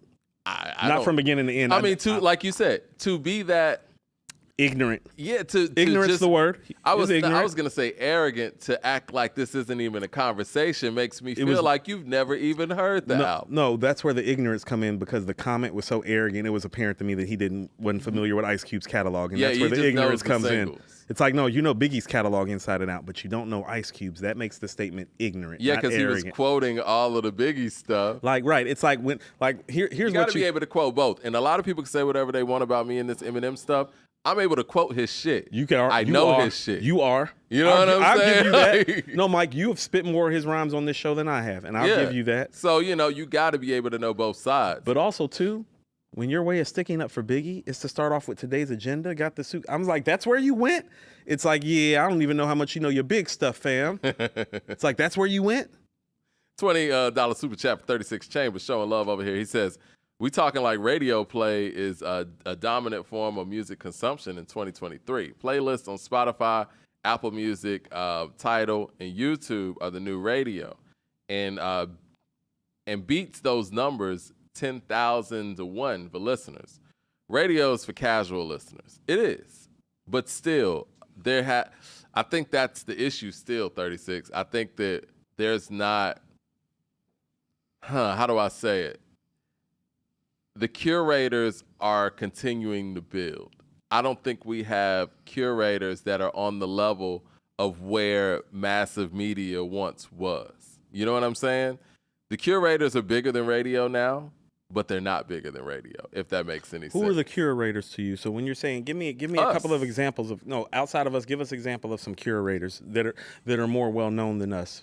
The people could speak to this, but the folks that people go to when they talk about music, Joe Budden. Like are B-Dot and Elliot and Joe Budden and Ebro and Peter Rosenberg. Like, are these the people that you're talking about, the curators? Yes. I think Academic fits in that as well, even though he covers more than just music, but people do go to him for music consumption and who's next and who's hot. Okay, respectfully, I think the only one of those guys that really listens to music like that is Ebro. I think so too. And so I think Joe does too. And Joe has a interesting take because he was an independent artist before he took on the media thing. And actually, he was doing both at the same time. But once he took on media full time, he understands the plight of a real independent artist. He does, but that don't mean he listens to the music, because I don't hear that when I watch him. I hear somebody that's very much in tune with the music because he knows the business and he knows the artist, but he appears to be driven towards focusing on the artist. And so he'll know that person's music for the show, but that don't mean he's covering the gamut. And so when you're talking about these curators, what the biggest problem is right now is that, well, quite frankly, people who aren't fully immersed in the music side of this culture are doing the curating. Because and you have to be mindful of this. We have to be mindful of it too. Well, it's like, we have egos too. Yeah. And because of how these days and times work with social media, I see a lot of dudes that are just as concerned with building their brand, or even more so than that, than building up the culture. It's almost like, well, it used to be, like, for whatever you want to say about Tigger, and I know people have sometimes some mixed feelings about him, well, Tigger always wanted to be in the spot and be in the place to be about hip-hop first. Yeah, straight up. And it appears to me that a lot of these curators that have gotten these spots, they're more concerned about themselves than the music and hip hop, and it's reflective from the things that you start seeing happening and disseminating from the culture, like when they start doing their whack ass lists, because that's what these lists are. When we start hearing them talk about these lists are propaganda pieces. They're telling you what to think because they don't have any real basis based on why they're putting certain people on the list. The biggest propaganda piece was like watching Rosenberg and Cypher Sounds listen to Magic Live, and it was just like so blatantly obvious. It's like, you niggas are literally have the audacity to pull up in front of your audience and cover a project that you haven't fucking listened to yet, and you thought you were gonna get away with it. Yeah. And so there's, time. but that's what I mean. It's the arrogance of the curators now, because they feel like that they are the gatekeepers, and so we look like haters because we're not as big as them. And I'm just like, nah, I'm not hating. It's just like it don't look like fam care like enough to be moving this culture, because the way these curators are moving the culture, in my opinion, is in the wrong direction, because they're making it about them and not about the music. That's why I like West Side Gun scratching B. Dot ass out. Like, somebody needed to do that to him. It's like, fam, you cover this. You're never gonna be as big as the stars. That ain't what we got into it for. All right, so this is the thing.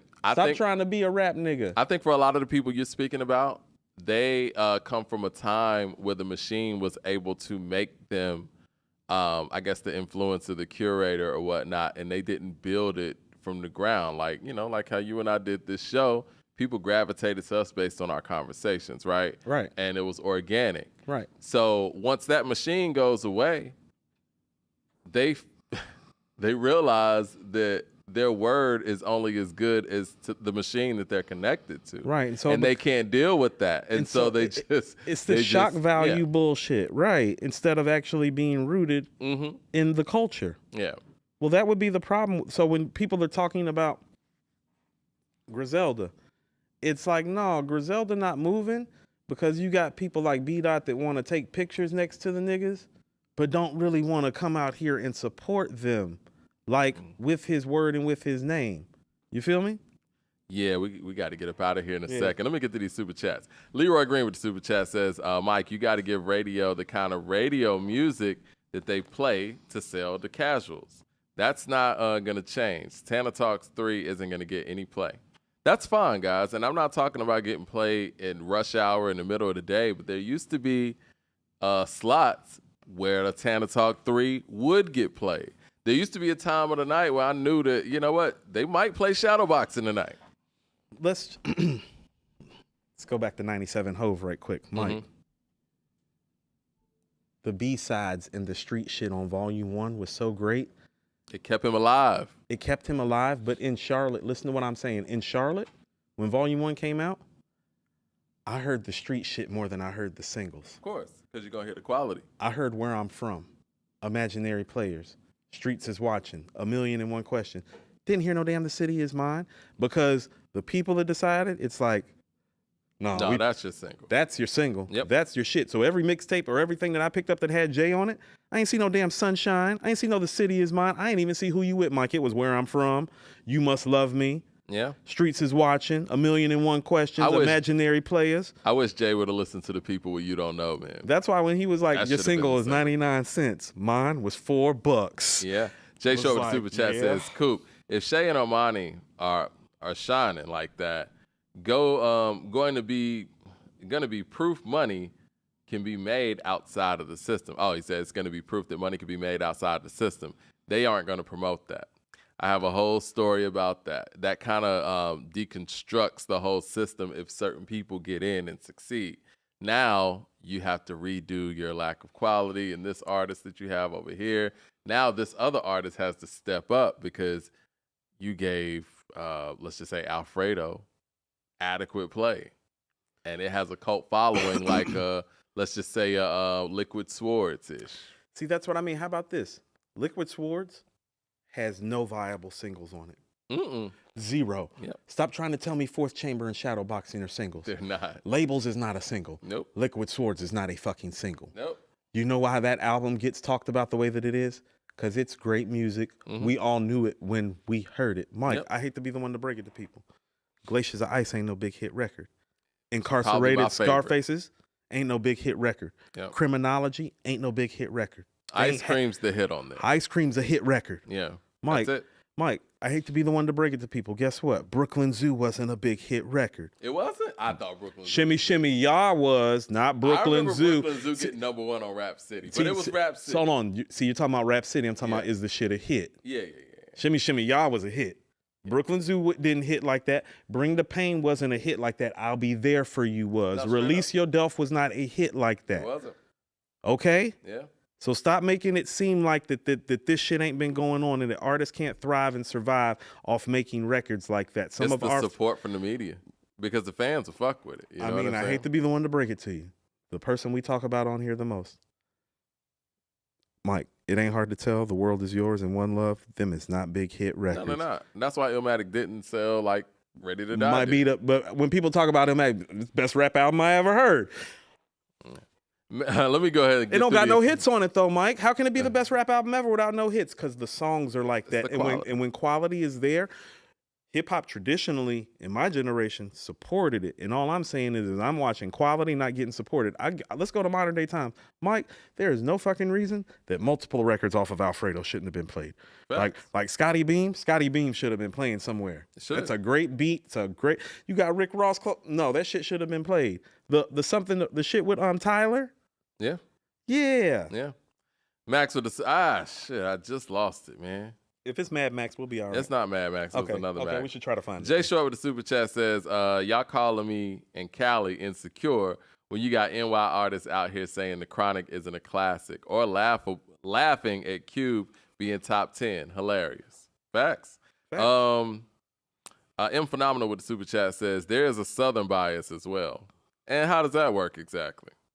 I would like to know. I would like to know how that works. That's like somebody. Never mind. I'm not even gonna go there. Ziri with the super chat says Joe has a show on an app called AMP where he plays underground artists and has them as guests. He also has a section on his pod where he and his crew play songs from lesser known artists from the city, etc. I love that. That's what's up. I need to be more in tune with that. I'm about to say the plug tried to put us on AMP. Remember I was telling you about the other app? I heard about AMP. Yeah. CJ Kid with the super chat says, for clarification, you want modern day Stretch and Bobbito / Wake Up Show radio back to playing specific records. Yeah, I agree with that. Yeah, it's called balance. It's called balance.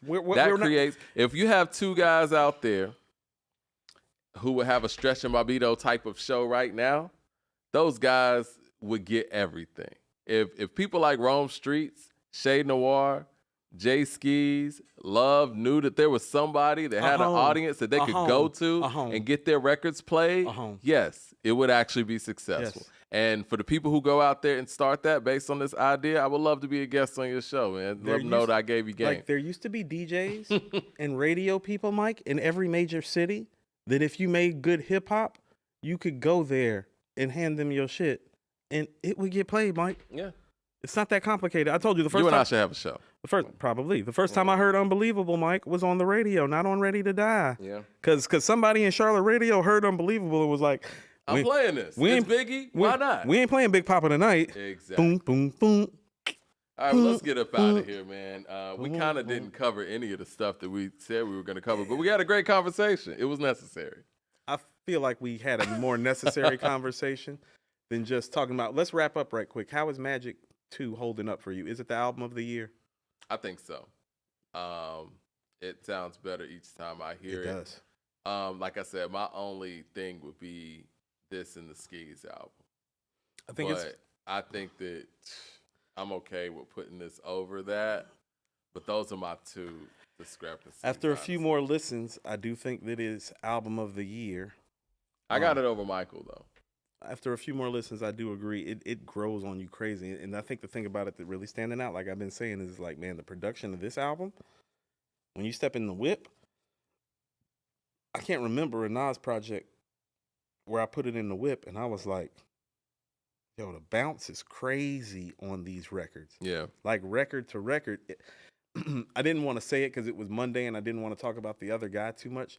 The versatility and the diversity beat-wise feels very Black Album-ish in a good way. Yeah. M Phenomenal with the super chat says lots of Southerners speak bad on East Coast music. Well, vice versa. I mean, I think that's just more of a taste thing. I would say that the bias, or calling it Southern bias, doesn't really exist in hip-hop because what does the Southern bias dictate, right? Like, I feel like hip-hop greatness is kind of dictated on an East Coast metric. Like, I was looking at this, I think it's one of these festivals. I forgot who it was. I don't want to misspeak on air. But anyway, they were celebrating Hip Hop 50. And then they had a hip-hop set, and it was like all East Coast people, like, celebrating Hip Hop 50. Then it was a down south set. It's like Big Boy and all these other people. And there's a West Coast set. And I'm like, well, So you're telling me the East Coast is hip hop, basically, what I'm reading, and everybody else is something and we're else. undercards. Everybody else is and we're undercards. something else. Right. So it's like this is your heavyweight title fight, but watch these other little niggas until we get to the main fight. Exactly. Until I see a day where it's like hip hop and I see nothing but Southern acts, and then it's East Coast, I can't say there's a Southern bias. That's all I'm saying. Like, whoever just said, just stop. Just please. All right, CJ Kid with the super chat says, did ATL have Stretch and Bobito or Sway and Tech like the East and West did? Yeah, we had Chris Lover and Poon Daddy. You guys know him as Ludacris now. One of the greatest radio shows ever in Atlanta history. And we had King Edward J too. So our I guess DJs like that were playing more so bass music, really. Booty shake. Yeah. So yeah, I mean Chris and Poon weren't, but I'm just saying. And I think in the 2000s, you remember we had what's his name? Shit, I worked with him and everything. Start with an E.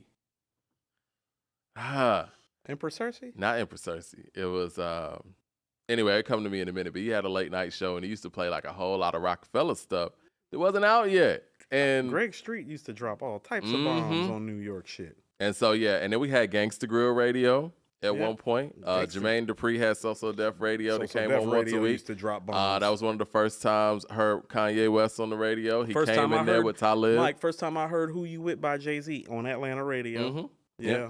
M Phenomenal with the super chat says the South dictates the bounce right now. Okay, but the bounce also doesn't get respect. So right. All right. Appreciate you guys, man. It was a great conversation, and I'm looking forward to Utopia on Friday. Make sure you hit that like and subscribe. If y'all want to actually be one of our sponsors, we need some segments that we can give people sponsorships to. Come holler at us at info@accordingtohiphop.com, man. Email us your business, and we'll set aside a whole segment for people. So, just real quick before we go, just want to remind people: FDL Compound Back to School Resource Fair. It's going to be August 5th from 10 a.m. to 2 p.m. It's going to be a school supply giveaway, live DJ, refreshments, fun activities for kids. 1959 Metropolitan Parkway. Shout out to the family at FDL. ATL Jeep Club will be there as well. Always want to support the people in the city who support us. Shout out to the city. Shout out to FDL. All right. We're going to holler at y'all later. Appreciate it. A-Town. Southern bias. Wow.